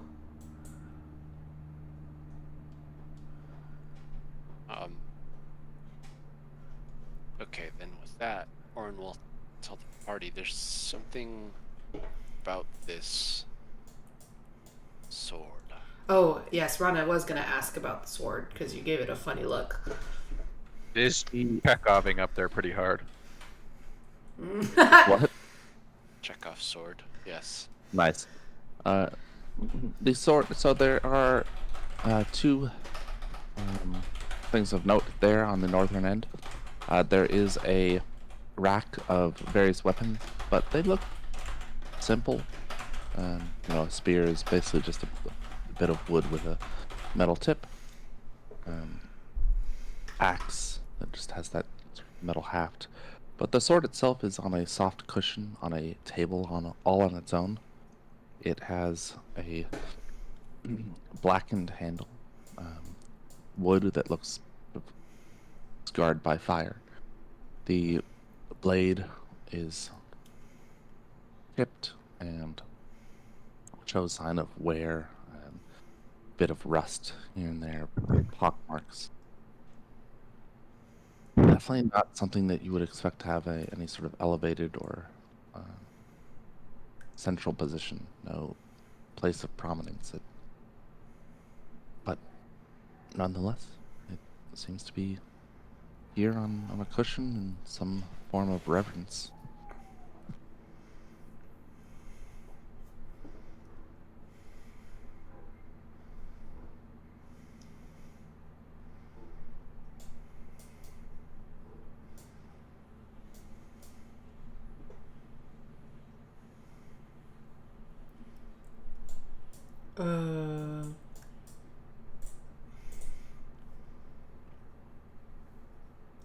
Cloudmaster Eyeless, do you know anything about this sword?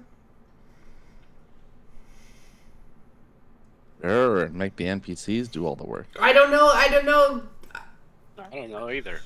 Passes tech magic for another 10 minutes. But... You don't have it prepared?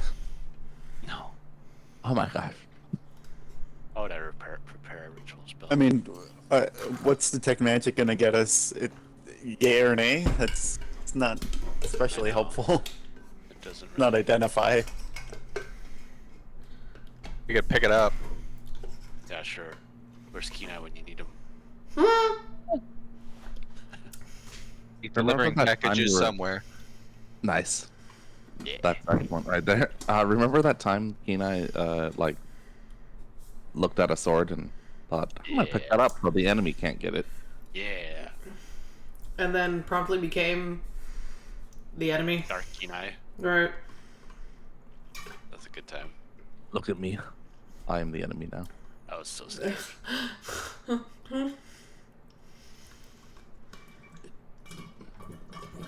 Eyeless looks at it briefly. Some weather-worn sword, I don't know. And moves to inspect the circle. Well, it seems like this sword is important to whatever he's doing either way, so we shouldn't just like leave it here. No. But we should not touch it yet. Either. Don't break the circle, he says to Valerian. Oh. who's I standing want to be real more close. like partially. What is it? Shift to move in between these. Yeah, sure. Yeah. I want to be more like there. Yeah. Oh, whoops. Why is it doing it all weird? There we go. Mm. There we go.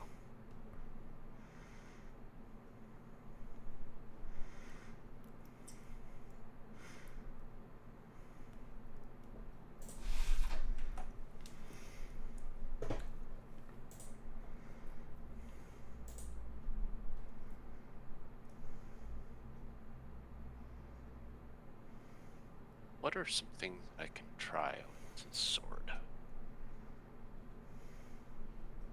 You could swing it at Valerian. I can do that. You could try it though. That is an option. Can anyone detect curses within this sword? I can tell if it's a celestial or undead. It is neither. Thanks Okay, I won't use my divine sense then to find out.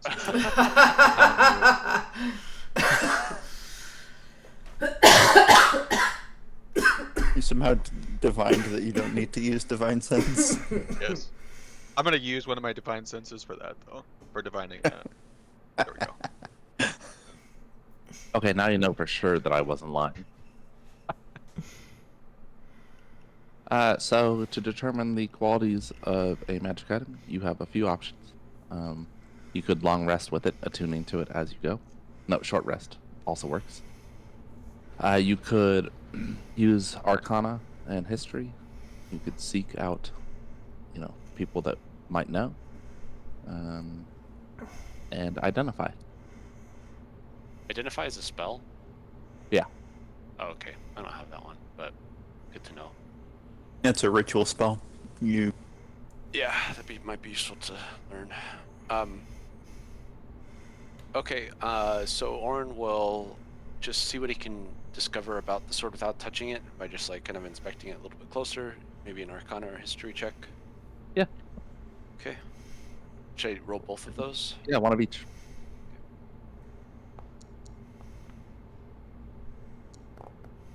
That's like the worst Arcana check I've ever had. See if I'm good at any checks. Oh, not really.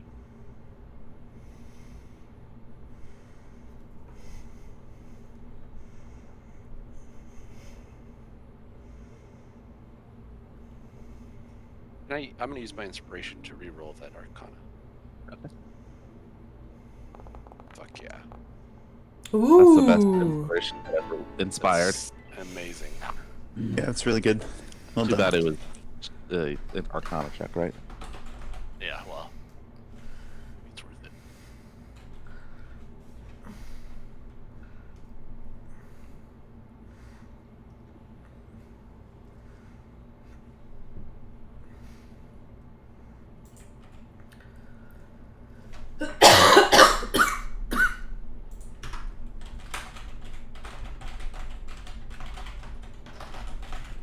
You see Orin like leaning in close to the hilts, like pulling out maybe a little bit of a spyglass, Right, magnifying glass.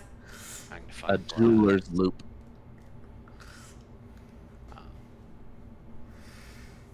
Looking for inscriptions, quality of the hilts, blade sharpness. So sharp, it's said to be able to cut you even by the. Oh.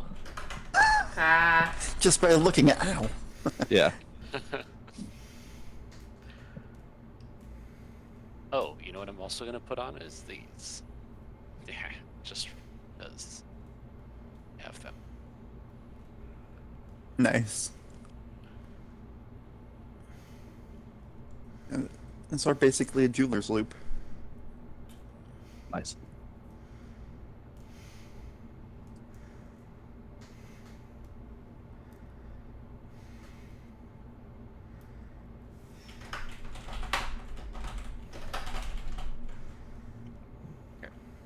Is that the full result of my checks, or is there more info coming?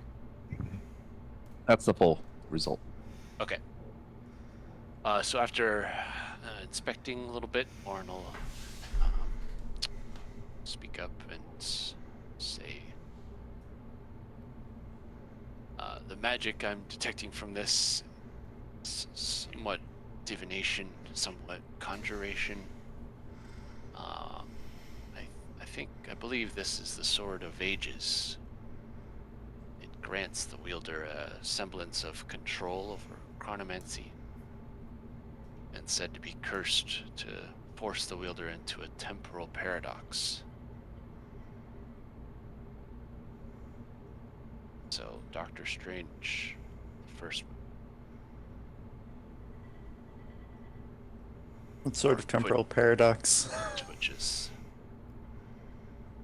So don't touch it. I would not touch it. No. But I also don't think we should leave it here. That makes things difficult. Indeed. Perhaps that is the temporal paradox. Yes, we will remain here forever, Hmm. debating what we should do about this Sword of Ages. Chronomancy is also forbidden. It is. Oh no. With It's good cutting reason. people's souls in half. Yeah, yeah.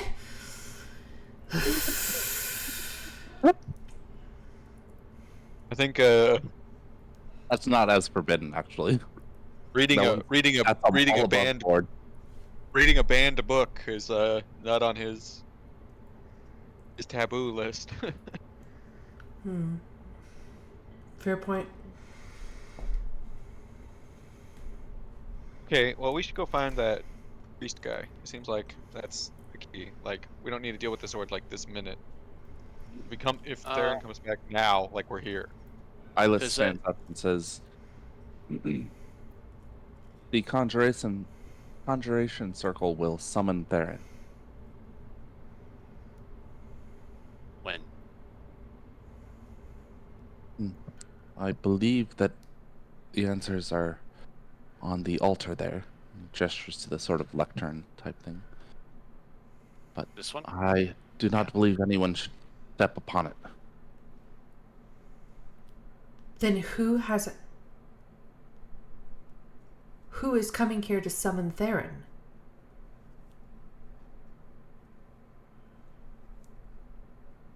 He. It is Try that unclear. Try that missing Maybe piece. it's Perhaps maybe it is part of the another temporal trap. paradox. Sorry, what did I just say? Perhaps it is another trap.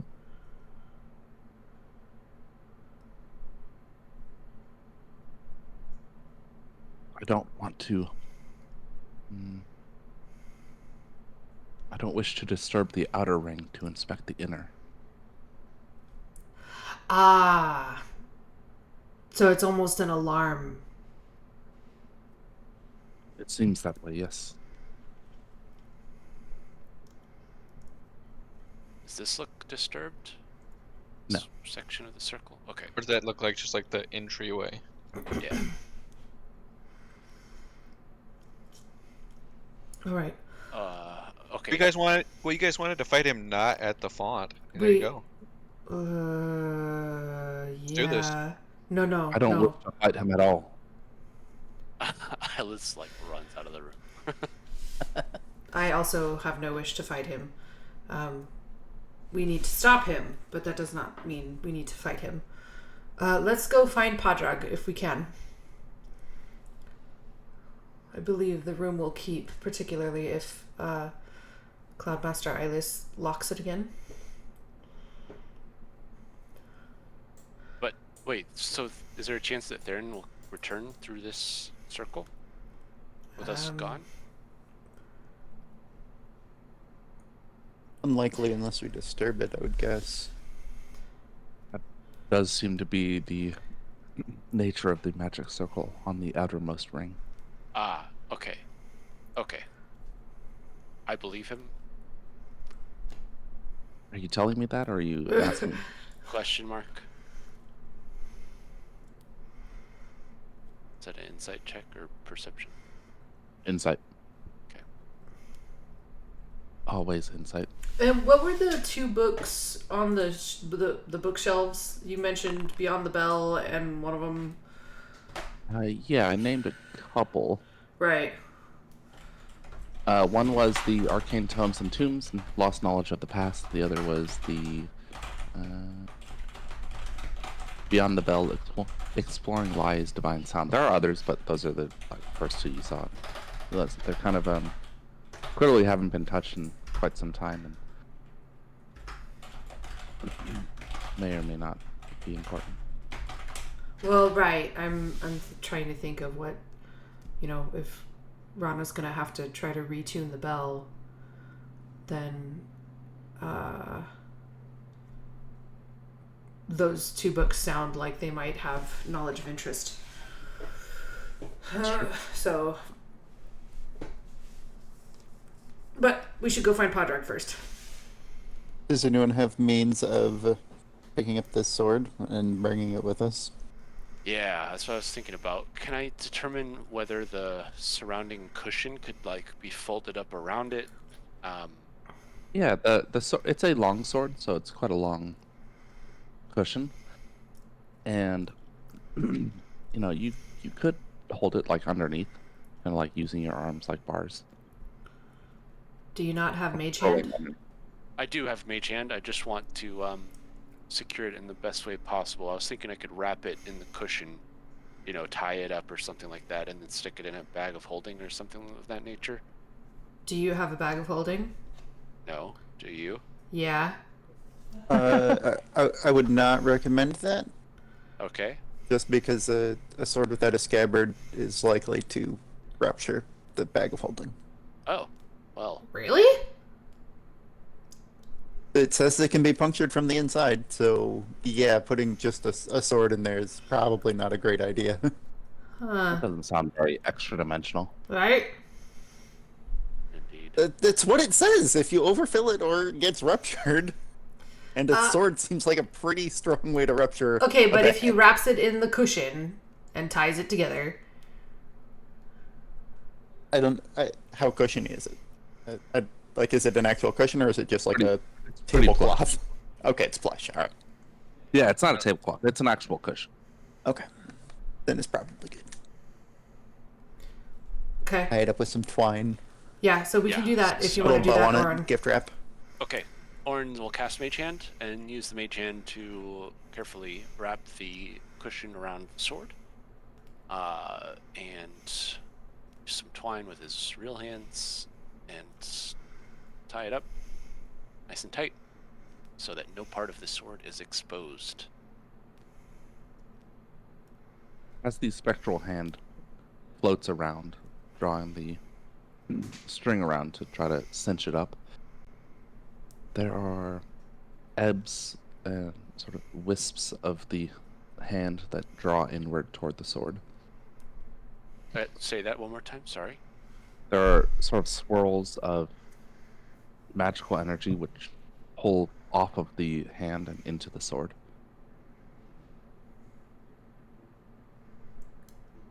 As it like goes around it, cinching Like it up. it's absorbing magic from the Mage Hand. Could be. Do I feel any effects on that personally as Orin? No. Would it absorb the magic of the bag of holding? I don't know, putting the Sword of Time into an extra dimensional space is like a great move anyway. Yeah. Especially after seeing that happen.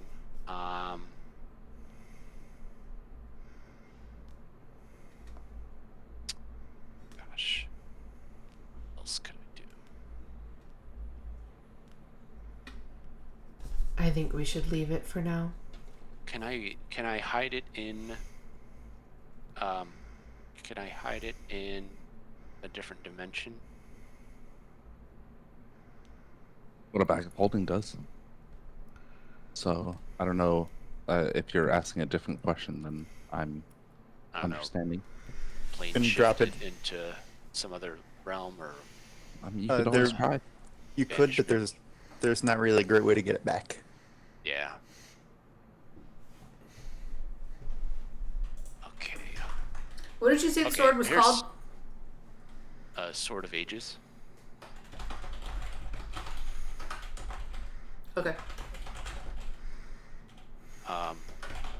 Is there so thinking about where we've passed through in this general area, is there a closet or a locker that Orin passed by that might be a safe place just to shove it for now Master Eyeless, outside of the office? is there a vault where we could perhaps put the sword that might be more secure than this This current? whole structure is a vault, but yes,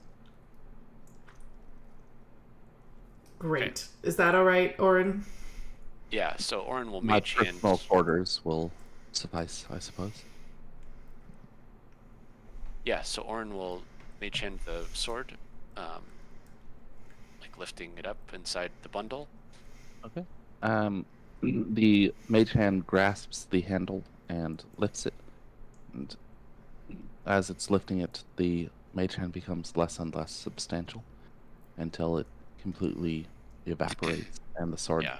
falls back to the cushion. Okay. No. I No. was so wanting to lift it within the wrappings of the cushion. Oh, my apologies. Okay. Okay, ignore that. Good to know. Thank you. You saw Yes. nothing. Yes. Mage hand lifts the cushion and the cinched together wrappings and hefts the sword. Eyeless. Okay. Follow me. Let's all stick together, please. Let's stick together. Yeah. Yeah. Don't move your tokens. Don't move your I'm going tokens. But how we're going there, I think Orin should be in the front with the, sword out well in front of everyone else, so that it's not at risk of, anything bad happening. As they're passing by, Ronald will ask, "What's through this door?" Studies of illusion magic. Oh, Yes, our keeper Niab is a fervent studier of illusions and shadow magic. interesting. Ilis enters his quarters and could place it upon this table here. At least for now. This table? Yes. Okay, sure. Let me just finish a quick inspection at your bathtub. Okay. Yes, I. Very good. Alright, we'll set this Gotta sword. make sure there's no monsters hiding behind this wall. Well, yeah, maybe Theron's back there behind and just taking a bath. Taking a bath. What is this, a B movie? That would be hysterical. I'm gonna put that in Strahd. What? Strahd's just behind a wall taking a bath. Yeah. Yeah, it's like, that's oh, all hey he guys. does. Right? Oh, It's going God. up all over the place in there. Alright, so sword is there on that table. As we walk out, Orn will make way for Ilis. Make way.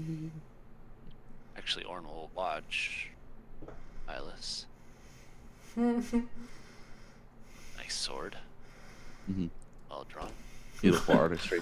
He turns and locks the door. Orin, let's see. As all the components, but Orin will touch the door and cast Arcane Lock. You might want to ask permission first. Never mind. No. I don't need permission. It's his room. It's a magical sword in there. And look, he's not taking very good care of this place. We gotta Oh take my it by the gosh. book. Oh my Already, gosh. we got You have to stop talking. You have to stop talking. it just hiding in Theron's office. Are you Come seriously saying this in front of his face? on. I am not. But if you said what you said to me, then I would. And if he said what Oh, you are. said, he said what he said, then I would. Well, if Oh he's my in, gosh. I'm in. I cast Arcane Lock on his door. Sorry, Ilis. This is just for everyone's safety. Oh my Yes. gosh. I understand. If need be, I can break that. So. Oh, you're like the nicest NPC we've come across.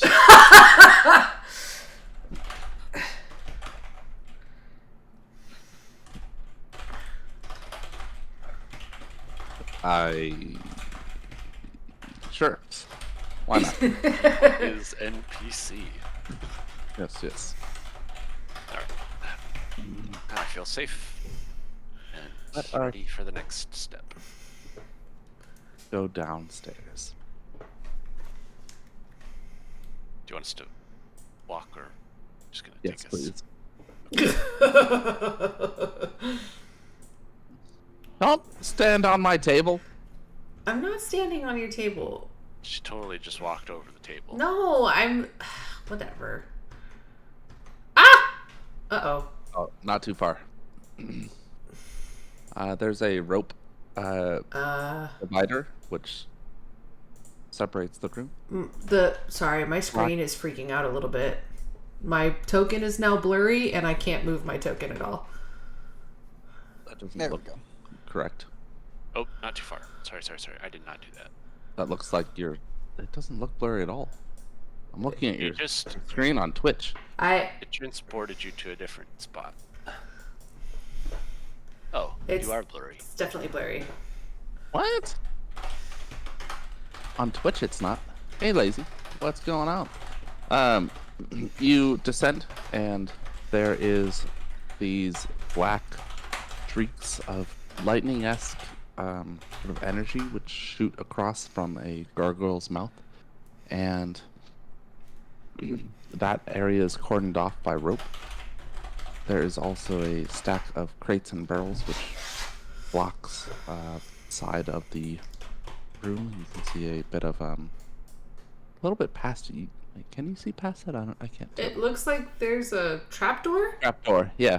Past the crates, you can see a trapdoor. Eyeless. Yes. As we said before, this area is quite dangerous. Padraig should be further below.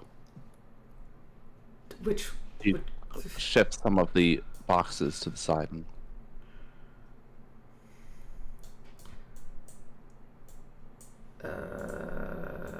I can't move. you can't move. No, it won't let me select my token. You're so. It looks selected. I don't know what to tell you, man. I can't move. I can't. Refresh your page. That's just got to be the way. I mean, it's got to be on your end because I'm looking at Twitch and it looks fine. It's Twitch is streaming what I'm seeing. Exactly. And it looked selected.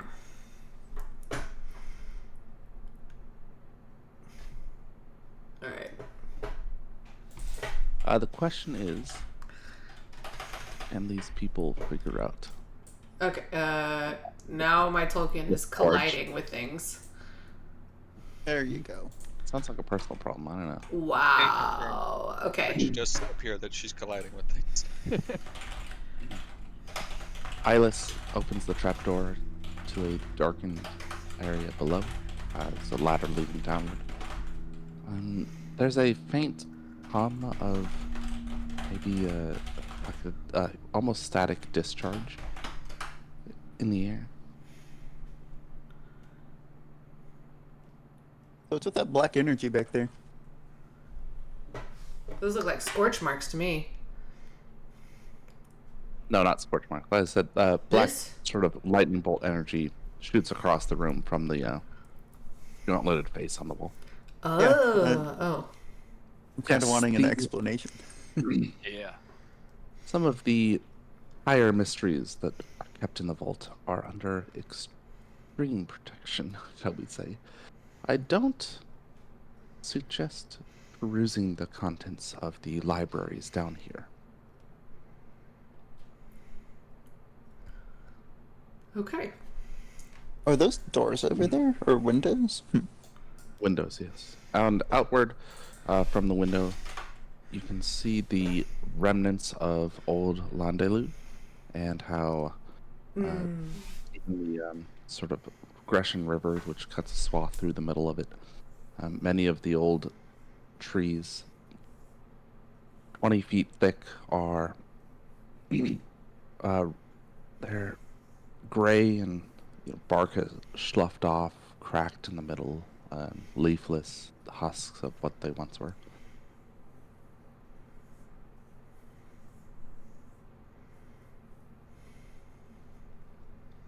Mage Orin, would you do the honors?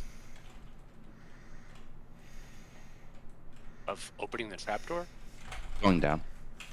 first. Hey, course. when I was a barbarian, I had to go down first because all the wizards did not want to go down. I can go down first. All right, perfect.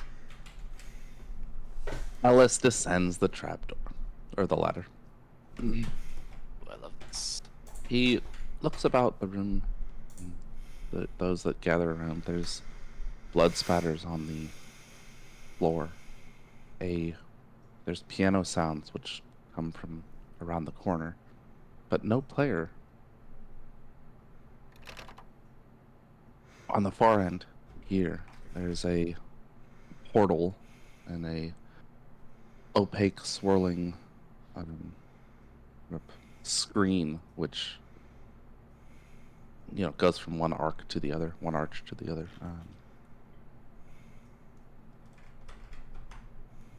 Kind of eerie. There's odd discharge which soaks the floor in front of that magical screen. Is that usually there? I haven't been here in some time. Was it here last Not really time? a direct answer. No, I don't think it was.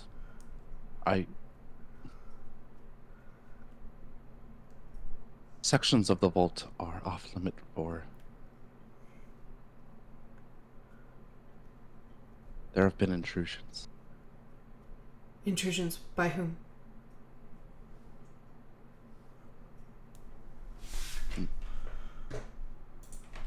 Non-elves. What is that? Creatures That's after magic. creatures after the magic. Yes. Okay. What sort of creatures? Aberrant? Undead? Demonic? Demons, fiends. No aberrants or undead, fortunately. Okay. Okay. Why was Padrag sent down here? Padrag comes to try to restore the library to its former glory. Okay. He looks at the blood spatter again. This is He's the not blood missing spatter. for a reason. Yes. Oh, it's all gray on your screen. I forgot. Ha. Yeah, I was gonna ask for some light from. So when Cause was dancing lights That's for his people. finger. when was he sent down here? Yesterday. Oh dear. And how old? So then Rana's gonna come over here and kneel by this blood. How old is the blood? Me a medicine check? Yesterday blood. It's yesterday years old. It's still wet. It hasn't quite coagulated or become like sticky. Could be 30 minutes. Okay. Whoa, 30 minutes. What's behind those doors? Former offices of some of the keepers kept. They copied old tomes in order to create new ones for restoration purposes. Okay. All the while, the piano continues to play. It's not, it's not Beethoven, but it's not, in a bear playing piano. What's the, what sort of emotion is it? It feels like home. Feels And- like home. Yeah, in fact, as you listen to it more and more, you realize that it's the same 6 notes over and over. The 6 notes of the Elven chord. In what order? The correct one? Okay, Doe okay. and- Well, yeah. That's okay. So it's playing an arpeggiated chord. Sure. Like, okay, so sorry. So it's playing each note of the chord, but one at a time, Correct. from the And- lowest to the highest. Yes. What? You know that better than I do. What's the order? It's Doe Fie. I know it's Doe Fie. I think it's Line. No. You don't know Taya. it better than I do. I Maybe you do. put me on the spot.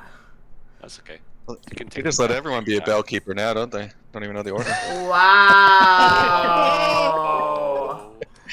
Wow. Doe Fie Taya Mie Lai Rea.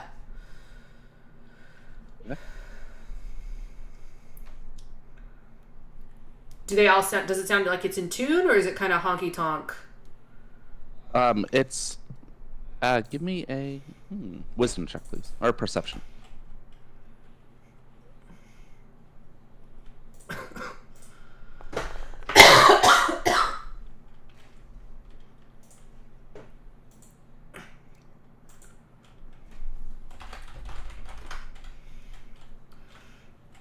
Yes. So you listen for a bit, and there's a strange. Oh, what's it called when the intro to a piece has like a couple notes that are like outside of the correct time measure? Like there's an extra 2 notes or an extra 3 notes that are played like really quickly. Oh, like grace notes? Yeah, grace notes. You listen for a couple of the progressions of the arpeggio progressions, and just underneath, almost imperceptible, there's a 7th grace note. Can't quite place before it starts again, and they're within the correct tone for Rana's knowledge.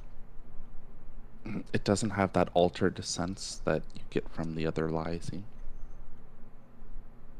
Where is the grace note? At the end. Or I guess beginning. I guess it depends on how you feel about it.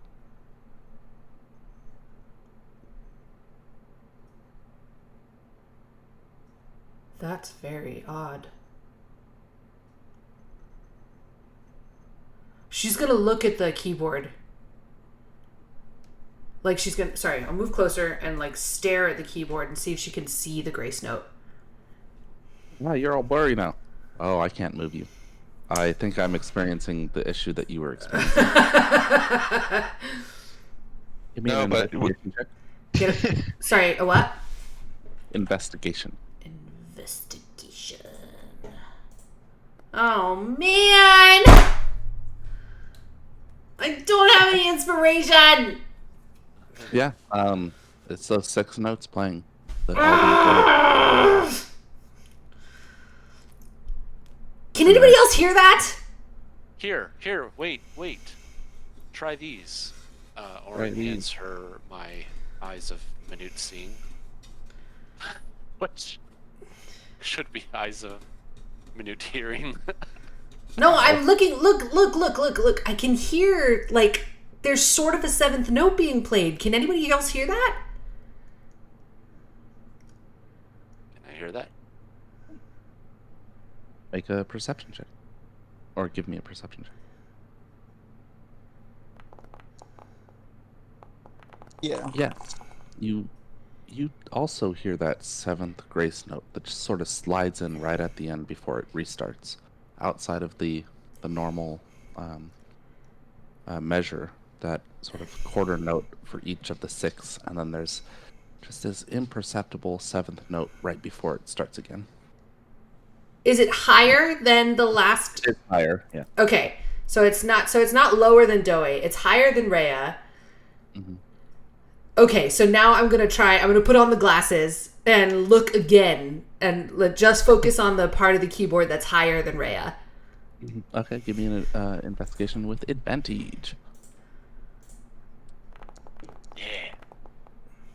Okay, so each of the keys to press as expected as they continue along that arpeggio progression.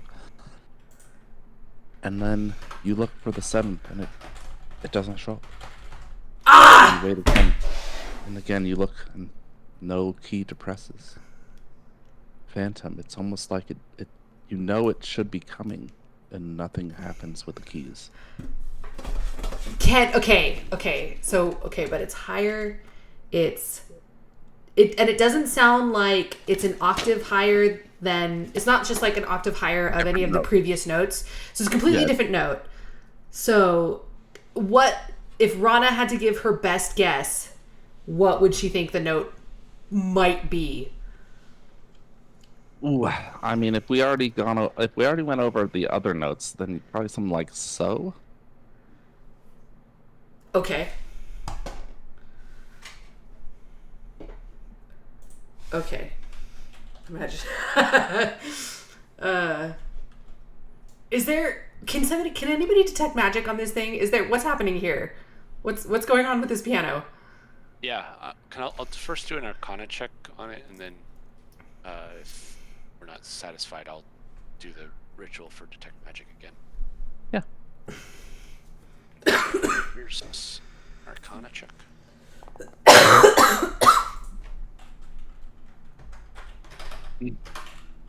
you review the piano and what you know about these types of enchantments. And looking at it, it's less magical and more like, it might be an auto player. Each with how rhythmic and precise the notes are, it's like it's more mechanical than magical. You'd have to, get into the innards of the piano to be sure, but it doesn't seem like it's a magical effect. It doesn't have the telltale signs. It doesn't seem like this is magical, Rana.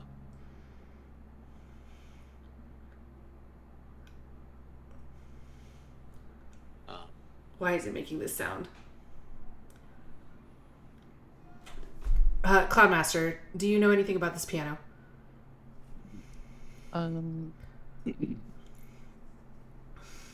Yes. 1 second.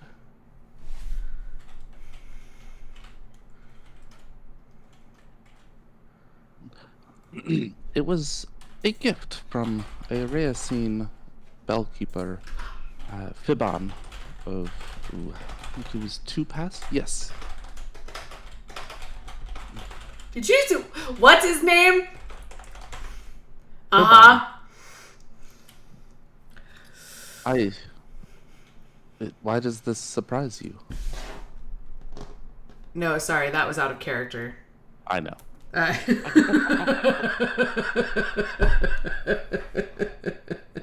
We've got Learn and Fiban. I think there's a pattern to these bellkeepers.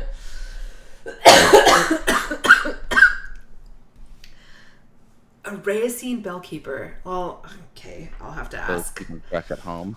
Oh, I didn't put the accent.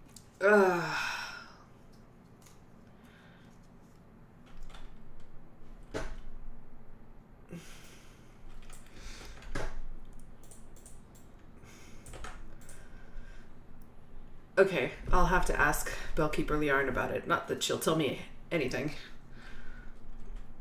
Thank you. I'm sure she's going to tell you lots of things. It's just not going to be helpful. Yeah. Fair point. All right. I wonder why. Was there an occasion, for the gift? They don't normally just give things. Did you trade? Was it a trade? This was before my time, you see. He seems to be casting about in his memory for something. Fiban.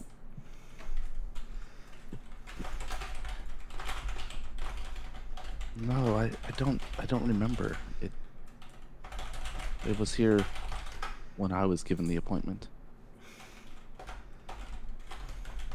I remember Eyeless was described as quite young. Quite young, yes. Yeah. All right. Well, I apologize. Yes. No problem. I'm just there's there's nothing. Back. Yes, we have more important things to be doing.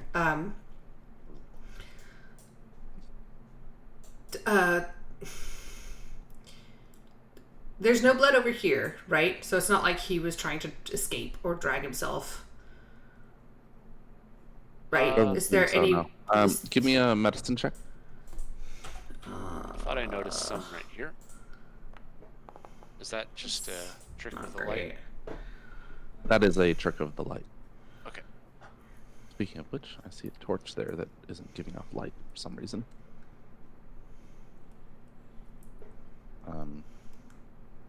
Oh my god, so many lights. Okay, does that look better? I can see fine. Alright, so, with your medicine check, looking at the spider patterns and exactly how how they fell, it looks more like the initial injury was here, with a cast off and the majority of the blood hitting the floor there underneath where Valerian is. And then perhaps he did start to retreat and see blood trails here. And then nothing. Can't make sense of the rest of it either. He was discorporated wholly, or perhaps he used magic to escape. But you see nothing past that point. Can we check these rooms just in case?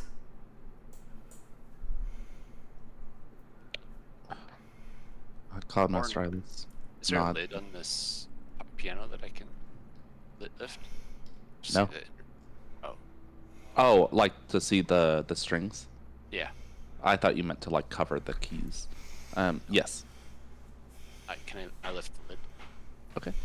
Yeah, and it continues in that same pattern, that same 6 notes, and as they chime, the strings are struck by the hammer, which has a really, I don't know if you've ever seen the mechanism that keeps like a piano string from continuing to reverberate, but gosh, that's ingenious, and that person deserves all the glory. But hits, plays for a moment, and then stops, and then the next one goes, and it continues in that pattern. And there's the hammer itself rises with each note, and then it strikes on its own note, and then it starts to rise again. So it's kind of that same pattern, and you can't tell of any difference in the timing. They seem precise. Okay.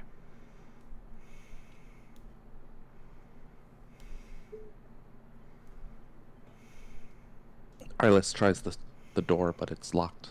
He removes his key ring and unlocks it. And then he moves over to the next.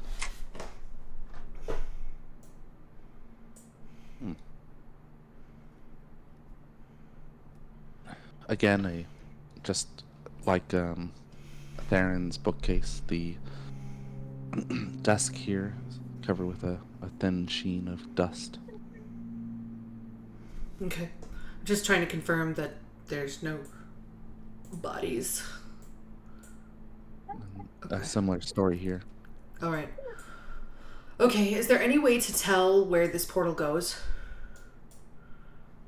Yes, it is a connection to an area underneath our transmutation studies. Okay. Is it a typical breach point? I don't understand the question. Well, if it's dangerous down here, is it typical that people or creatures are able to get in through the transmutation studies or the area underneath? I see.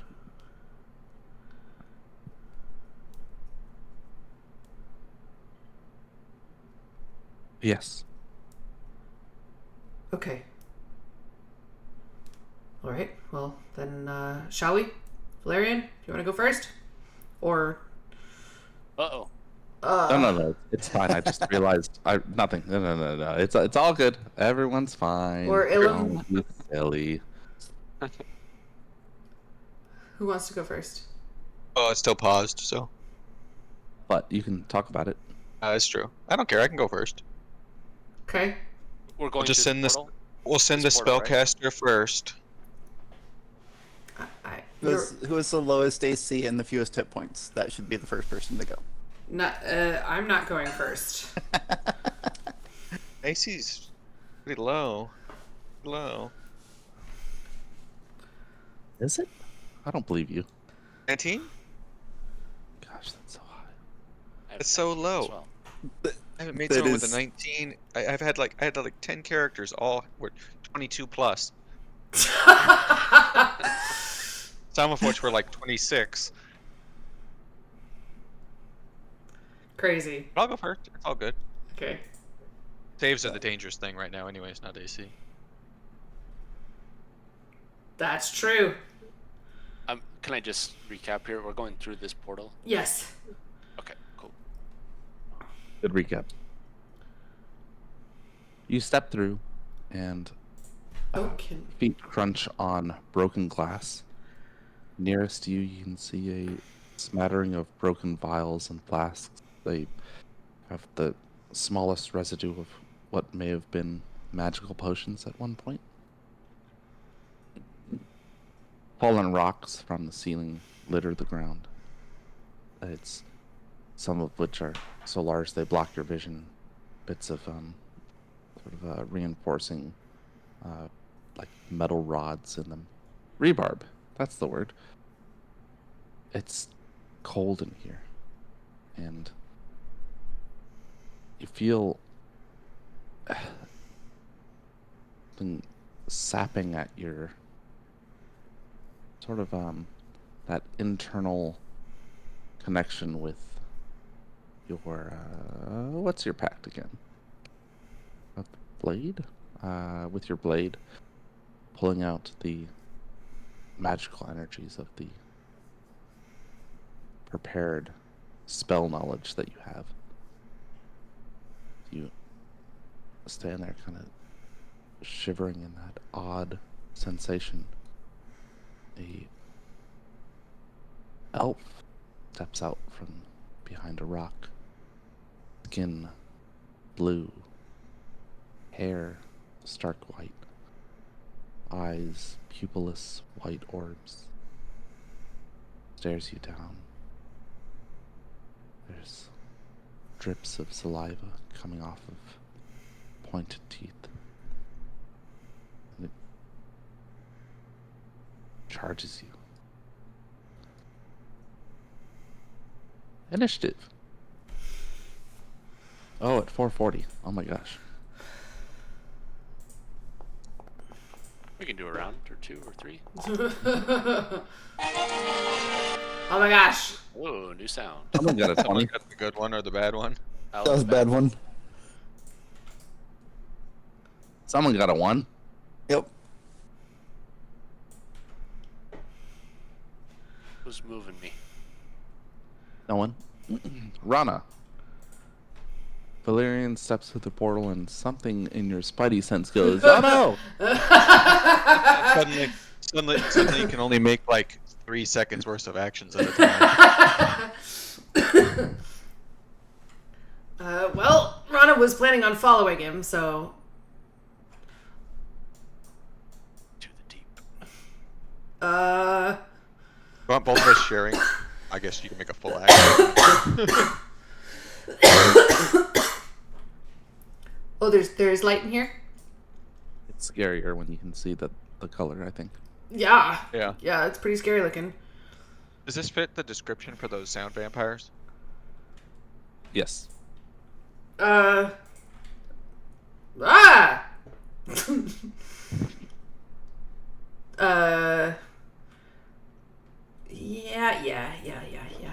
Yeah.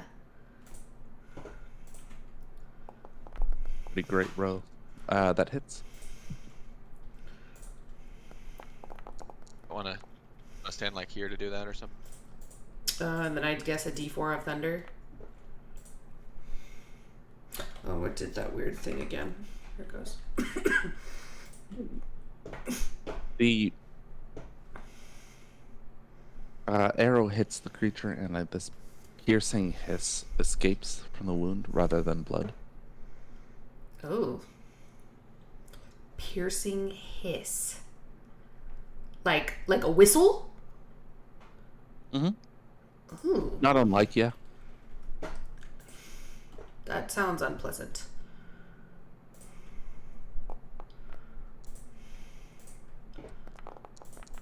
Oops, no, not a D6. D4 and a D8. Colossus Slayer. And then she goes, Valerian, are you okay?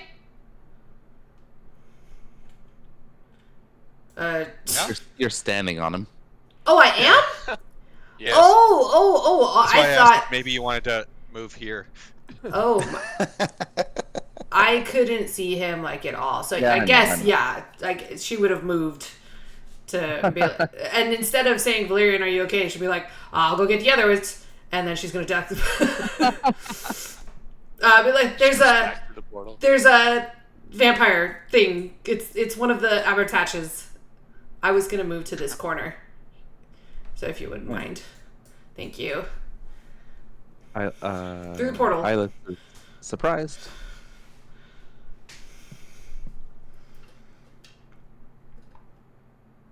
The Avartach rushes forward and tries to slash with its claws. Misses. And then sinks its teeth into your neck, perhaps? Neck. Yeah, why not?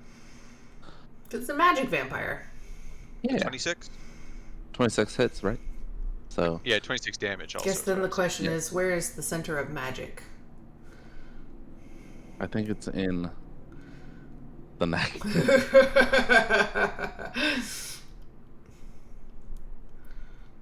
Orin, you are surprised? I Even imagine. though Rana told me that there's someone through the portal. Yeah. Fine. Dang it. Well, I It's not- tried. Yeah. Valerian, do you have anything that stops surprise? Oh no, you're good. Ilum, do you have anything that stops Nope. surprise? Okay. Valerian. I get my turn. Correct? Oh, I forgot. Sorry, it hit you with its bite. Does that mean that something happens? Go ahead and roll a Constitution saving throw. Also, why don't you have any spell slots? That's weird. I don't know. You did all my stuff on this sheet. I just used D20. Oh, okay, Beyond cool. 20. Oh You my need a- god!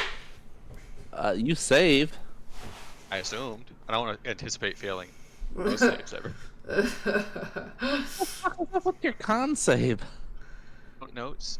You had my Constitution, so +4, 6 for my Charisma, and 7 for my Proficiency. There you And go. then 1 for. So it's Try some sort of 10, 17. protection. Where's that 1 coming from? +1 from the money, 2 for the show. You see it? Do you Oh, have a ring of protection or anything? yeah, Oh, probably. protection. Yeah, there's one. Okay. Yeah, you save. I mean, it feels it. Yeah. What's that sound? Oh, dog throwing up. Cool. Oh no. Uh-oh. Maybe we do have to stop here.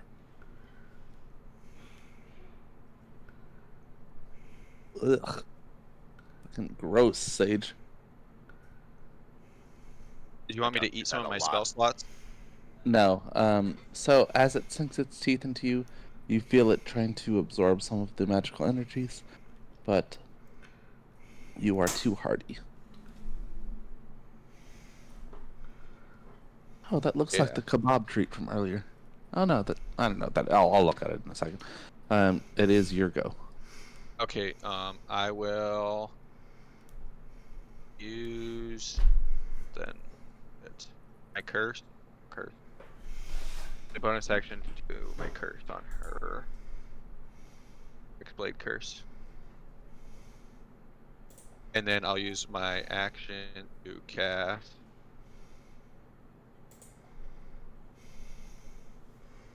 Didn't do damage, I just wanted to have it be there. They Yeah. didn't even put it there. Shadow of Moil. Okay.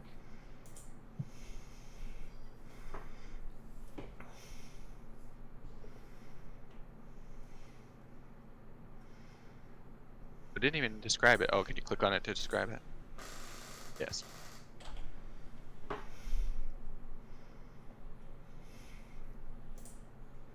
That's. I guess I can move. I'll move to the opposite side of her.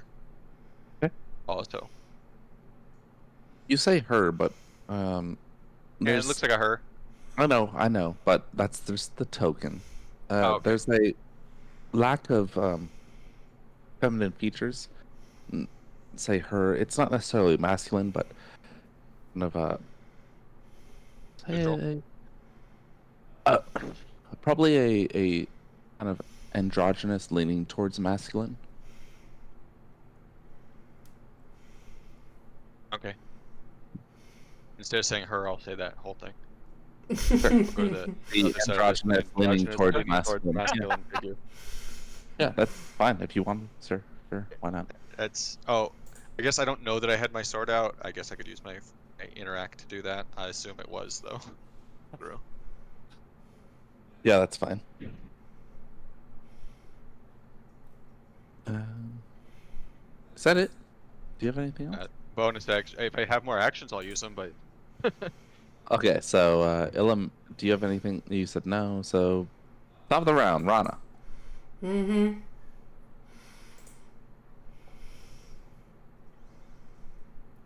Mm.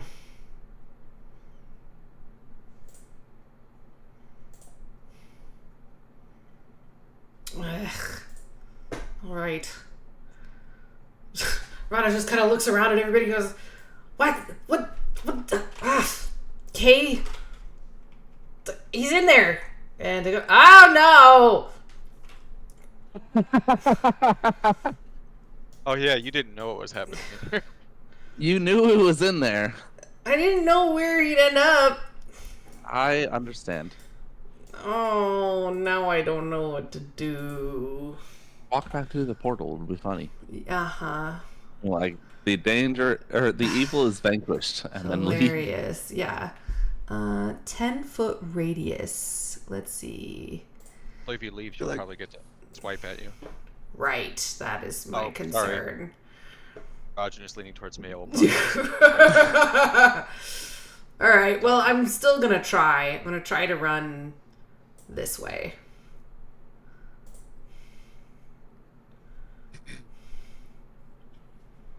Okay, the androgynous leaning towards male swipes at you. Okay.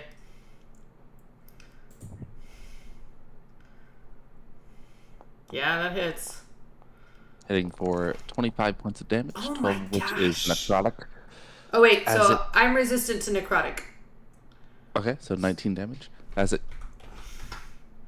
tears into your flesh with its claw, feel some of the wounds that you've inflicted start to close up. Oh no! Oh, Oh no, yeah. And also, you need to make a con save. It even drain. Well, okay. I Well, was gonna help you with a +6, but it's not gonna be enough. You lose a second level spell slot. okay. whoa, that's powerful. 1d9. Yeah, that is. I mean, 1d9 because it can be a 9th level Yeah. spell, right? Yeah. It's not letting. Okay, there it goes. Okay. All right. Well, then I am gonna cast.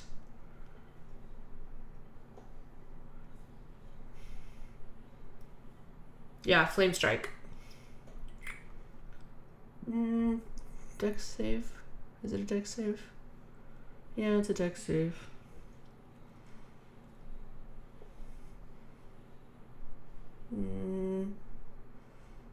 Smoke him if you got him, right? Let's do 8th level. Yeah, because you might Ah! not in a minute. Wait a minute. It's true, you might not got it in a minute. Can I make sure that it doesn't hit Valerian? Also, did it Well, use... currently it's not with where the things are. Yeah, you already have. You're good. You nailed it. Also, it... Hold on, sorry. It used my 5th level slot, so I'm going to cast it at 8th level. So, yeah, dex save.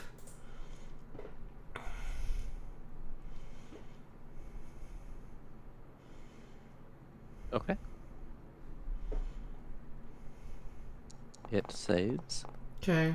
4d6 fire and 4d6 radiant, but then higher increases by 1d6 for each slot above 5th. So 6th, 7th, 8th. So 3 more d6. Yeah. So we'll do Got it. 4d6 fire, and then we'll do 7d6 radiant.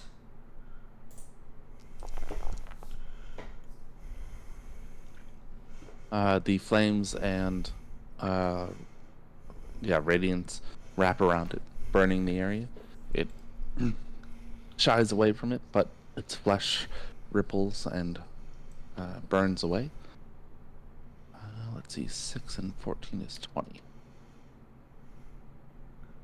So it doesn't seem... They're clearly doubly vulnerable to radiant. No, It's Well, neither resistant to fire or radiant, nor vulnerable to fire or radiant. Okay.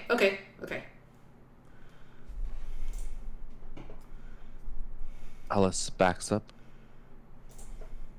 starts to shake his head and say, I'm sorry," and he goes up the ladder. Did you know? Set us up. He gone.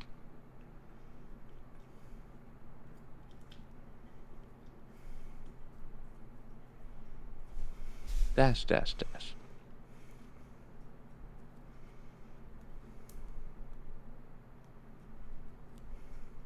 The Abertach continues to assault Valyrian, clawing and biting. Disadvantage. Say disadvantage. Yeah, I'm heavily obscured. Okay. Well, it has true sight, so now what? Okay.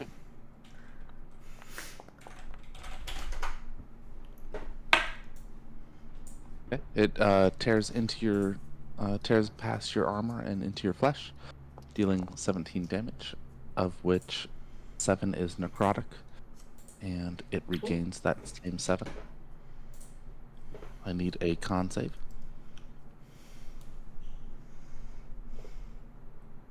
Then, is that a nat 1? It is Yes. a nat 1. So you will lose a 9th level spell slot. Nice. So I don't know. I'm guessing you want me to lose my 5th level spell slot or my 6th Yeah. level Mystic Arcanum spell slot. Your Mystic Arcana.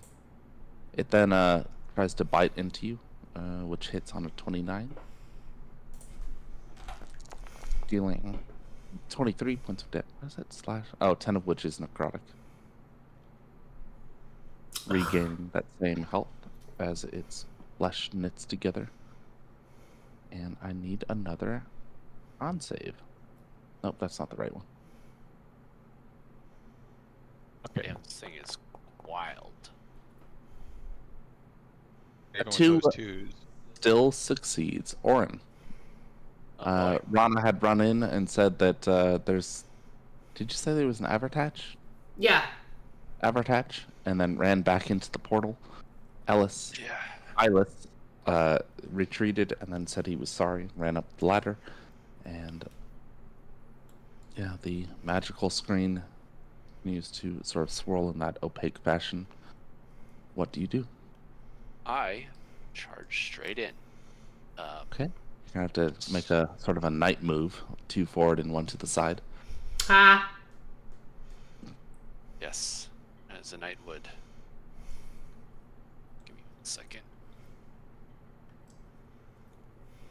Okay. And now you have experienced the surprise and and pain that Rana did. He walked into the portal straight into the Abertach. Yep. Okay. I know that I wasn't supposed to hear all that stuff that was going on, but Yeah, so coming in, you see that same sort of a pale blue creature, white pupilless eyes. It is currently engaged in fighting Valyrian, clawing and biting at him, and as it does so, there's these little wisps of arcane energies get thrown off of Valyrian's body, and the creature absorbs them. It has a few arrows in it, and even so, the wounds around the arrows are beginning to close, pushing the arrow out. Oh, Yeah. my bow is supposed to be doing a D8 of radiant as well. Womp womp. Sure. Oh well. Just because. Yeah, it was one of my level Mine ups. too. Ah, I see. So, Warren, what do you do? yep. Well, I am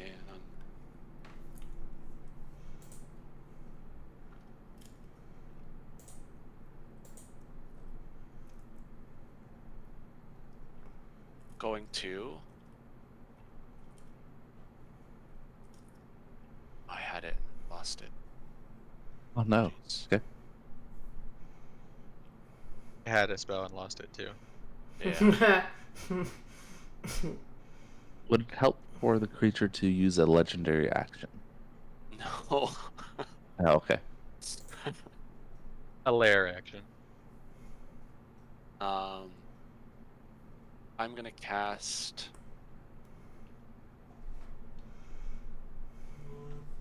So with evocation spells, I can shape them so that they don't affect the people that I don't want them to affect. Correct? Yes. That Does that sounds include? accurate. Does that include the saves that come with it, or just damage? Yeah.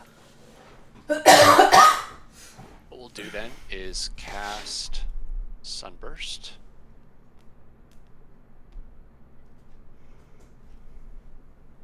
Yeah, they automatically succeed on the save and take no damage, as though they had evasion. Okay, I don't really need to place this template. But it should have consumed the spell, so I just want to affect Avertouch.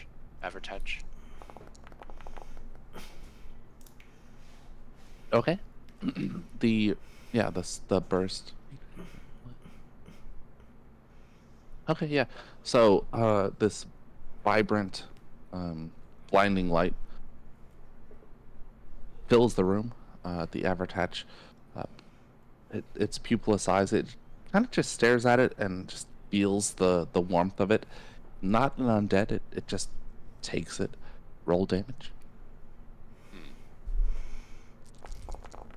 No, Whoa. it still takes the damage, and but it does Okay. kind of resist. It's saved. Okay, I will use a bonus action to kinetic shove it to this square.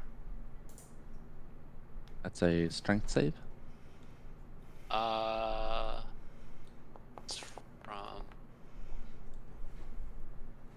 Just To fail, probably. yeah, Okay. and then Pushed I'll into use the. rest of my movement to like. Oh, can I get here? Block Yeah, myself. great. You're trying to block. Okay. Yeah, understand. So you move so that it can't see you and you can't see it. Yeah, I guess I don't think I can take cover officially there, but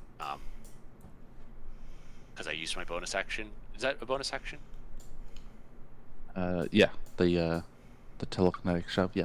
No, but But is taking cover is it's a full action. Okay, so I can't do that because I can already cast a spell. Correct. All right, I'll end my turn here. It snarls as you disappear behind the giant boulder, and just will use absorb magic on the old Valyrian there. So it Oh my gosh. focuses on Valyrian and grasps at you sort of in midair and pulls in your rolled magic. a But Valyrian is just a powerhouse of Constitution saving throws, apparently. Probably all saves. I want to roll a charisma saving throw at some point. Valyrian.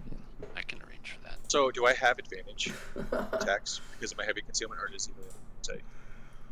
You do not have advantage. The thing has it seems to no, despite the obscuring, it's the shadow, right? The shadow of Moyle that obscures you, right? Yeah. It's the shadow. Yeah. It's like having dark vision or something like that wouldn't necessarily do it because it's not being. Because there is so like a shadowy light, but despite that, it seems to know precisely where you are, and it's dodging and moving away, with as though you were in full light. I will attack. Oh, I rolled damage for some reason instead of an attack. Get that fixed.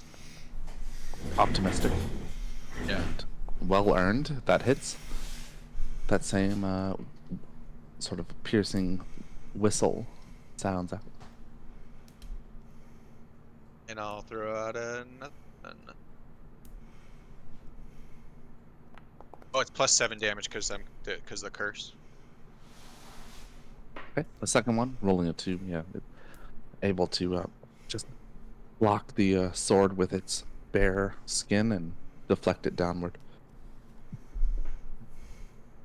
Anything else? Oh, that's it. Ilum. All right, I will finally make my way through the portal. Yeah. Round 2. This is feels like round progress. 3. Almost round 3. Pretty close. Okay. Crunch on the same glass that Rana, Orin, and Blearing have crunched. Kind of a fine powder at this point, I think.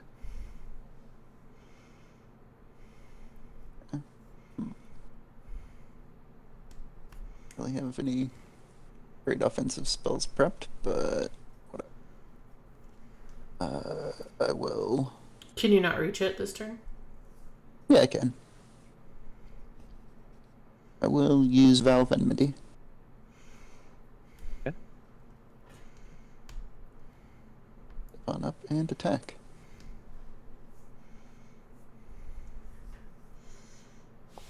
Oh wow. Got it. Yeah, yeah. Let's Of course, Let's go. stab it right in the neck. Let's go ahead and burn my 5th level spell slot on this. Burn a 5th level spell slot on this smite as Yeah. well. Right? Burn everything Yeah, why not? before she steals it, or he steals it. It steals it.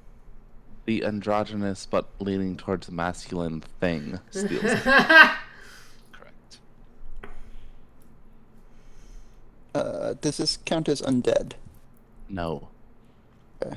Or let's see, what other? I think it's like a fiend or something like that. Yeah, it's not a fiend or whatever weird things. No, it's not a fiend trigger. either. Okay. Closest to monstrosity. Okay, you stab it right into the neck and down into the sort of collarbone chest, and that same horrid, like high-pitched whistle of sound escapes from its body. That's unpleasant. Let's keep going. Ooh, not so good. Now that coming through the portal, you had a quick and easy attack, and it with that attack, with that first attack, it reacts and jumps out of the way. Okay. Bonus action. Oh no, I already used my bonus action for Valve Enmity. All right, that's my go.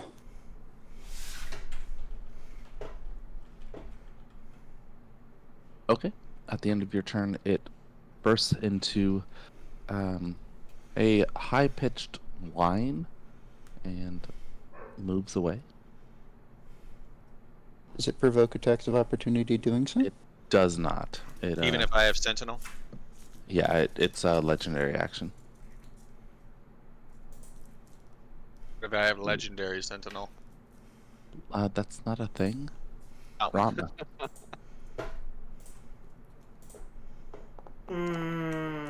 I love the bargaining we always do. Okay. It catches the arrow and uses it to block the next one, hitting it down into the ground. Feels bad. Needs to floss its teeth with it. I'll use my bonus action to cast spiritual weapon. Okay. Right there. Yeah. Dun, dun, dun. That hits. Okay. What's your spiritual weapon again? It is a pike, I believe, whatever Fie's favorite weapon is right now. The pike materializes and stabs into it, and unlike the other sort of whistling wounds that have been inflicted, as the pike hits, it just sort of deflates in a sad sort of The pike does, or the the wound. Yeah. Oh. Where the other ones were knitting back up. No, I mean, it's just flavor. Oh, okay. Okay. Don't read into that too much. I see. It a spiritual weapon. It's a creature sort of distorted by a magical ritual, and there's a connection. All But don't read into it mechanically. All right. Now next to Orin, it tries to tear into him, biting and clawing. I cast shield. Okay, does that... No, it does not do enough. Are you sure? Isn't that +5? Yeah, it is +5. Oh, I guess that's not enough. I agree. It does 28 points of damage, 12 of which are necrotic, and as it inflicts that necroses, sort of melting your flesh with its claws, it heals that same amount. And I need a con save. And it bites into you, and that shield spell still doesn't do enough. That's It deals an additional 24. 11 of which is con. The magical leech, as it tears into you with its flesh, it rips out some of your spellcasting capability. You lose a 6th level spell slot. And then I need another con save. Oh my gosh. It's like OP. This What thing is like this one guy against all of us? Right, and it's been described as a vampire, but for magic. I'll save that. Orin, it is your go as you resist the second temptation. It tries to sort of rip out that magical ability with its teeth. Okay. What do? Don't die. Yep. Trying not to. Kill it faster. Yep. Is it standing on the ground? Yes.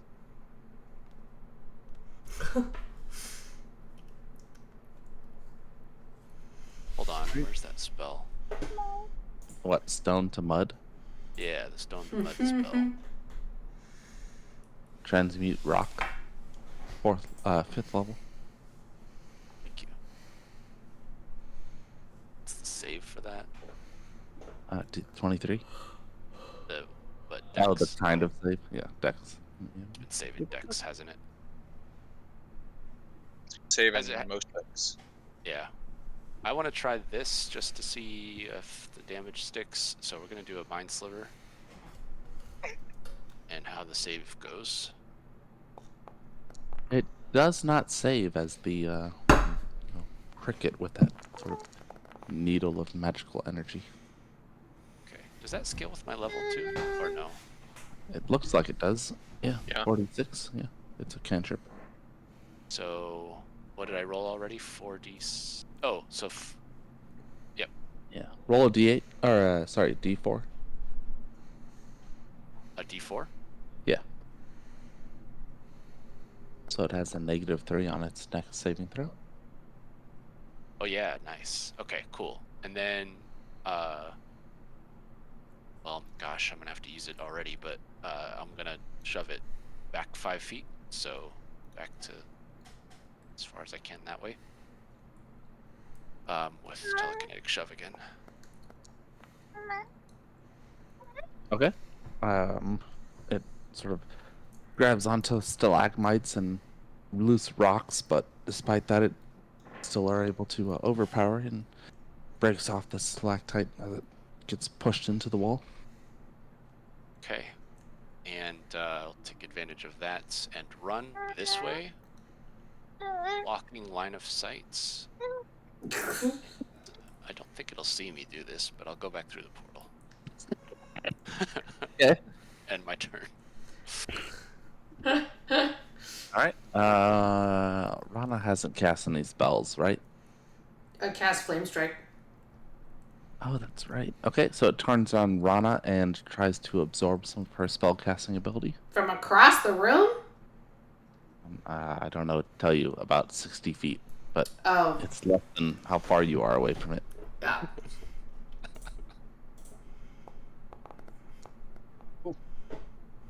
You lose a 6th level spell. Okay. Looking forward to this long rest, that's for sure. And it is Valyrian's turn.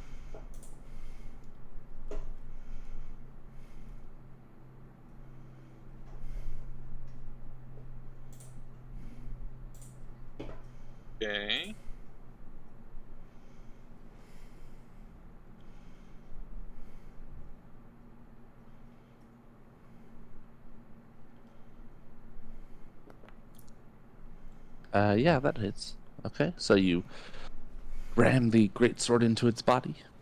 That same whistling release of energy streaks out of it. Bet +7 on that for the curse. Okay.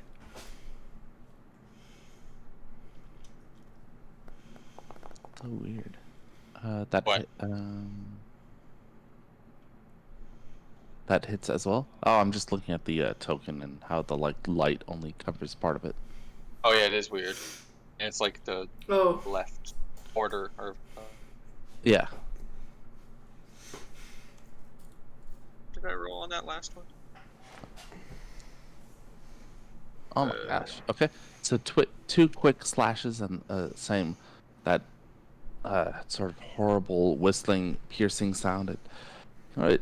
Mechanically, it doesn't do anything, but makes you grimace and sort of shy away from it. Anything else? Nope, that's it. Ilum? Are these rubbly areas difficult terrain? Yeah. Okay. As long as they can be stood in, fine with it. It might not actually let me into that square. Yeah. Alright, thank you. And back.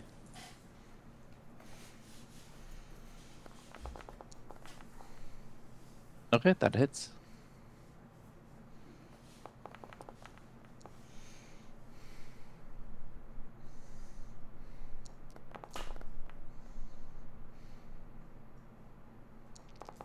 Bonus action almost.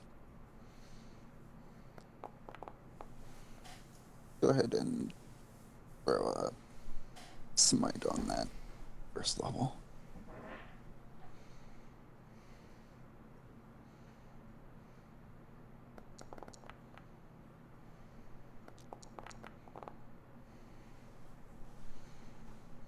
And then that's my goal.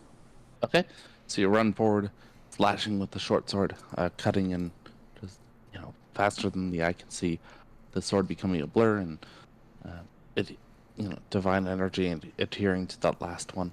Looks on its sort of last leg as it is cut to ribbons that long furrows, releasing these strange sort of oblong sounds, and it turns into a high-pitched squeal and reappears elsewhere. Rana. alright. Let's try to finish it off. Assumingly, that's a legendary action again. Yeah. We will do D4 of Thunder and D8 of Colossus. Oh, it's dead. Hey. Okay. Yeah, with that final arrow, freaks out and hits it in the chest, pins it to the wall, and kind of deflates against the arrow, leaning forward and becoming soft and slowly disintegrating from the sort of the innards, and it's kind of like a like just that cloth-like thickness as its skin sort of touches the other side, and the inside just is gone. It's dead. Okay. It's still doing kind of that weird lighting thing on the other side now. Even Yeah, weirder, or even with weirder the- now because it's like the- gray in the side too. Making a mental note to ask Orin and if we can go track down what's his name, if if they're basically like magic vampires, just like well, do they have any of the Yeah, actually, can I, lingering while this is fresh, this is a puddle of water right here, right? Is that what that is? In front of the portal? Yeah. Okay. Not water, but liquid. Yeah. Some kind of liquid? Mm-hmm. I'm wondering if that's a deterrent for the Abertach to keep it inside that room. I guess we can pick up there. yeah. Just make a note. Yeah. All right. All right. Thanks for joining, and we'll see you next time. Woo! See you next week. Ri-Fi, respond to the calendar question, please. Yeah, I got this away. Yeah, I got I know, but I got a plan. I know. All right. Figure it out. Okay, bye. Yeah, bye.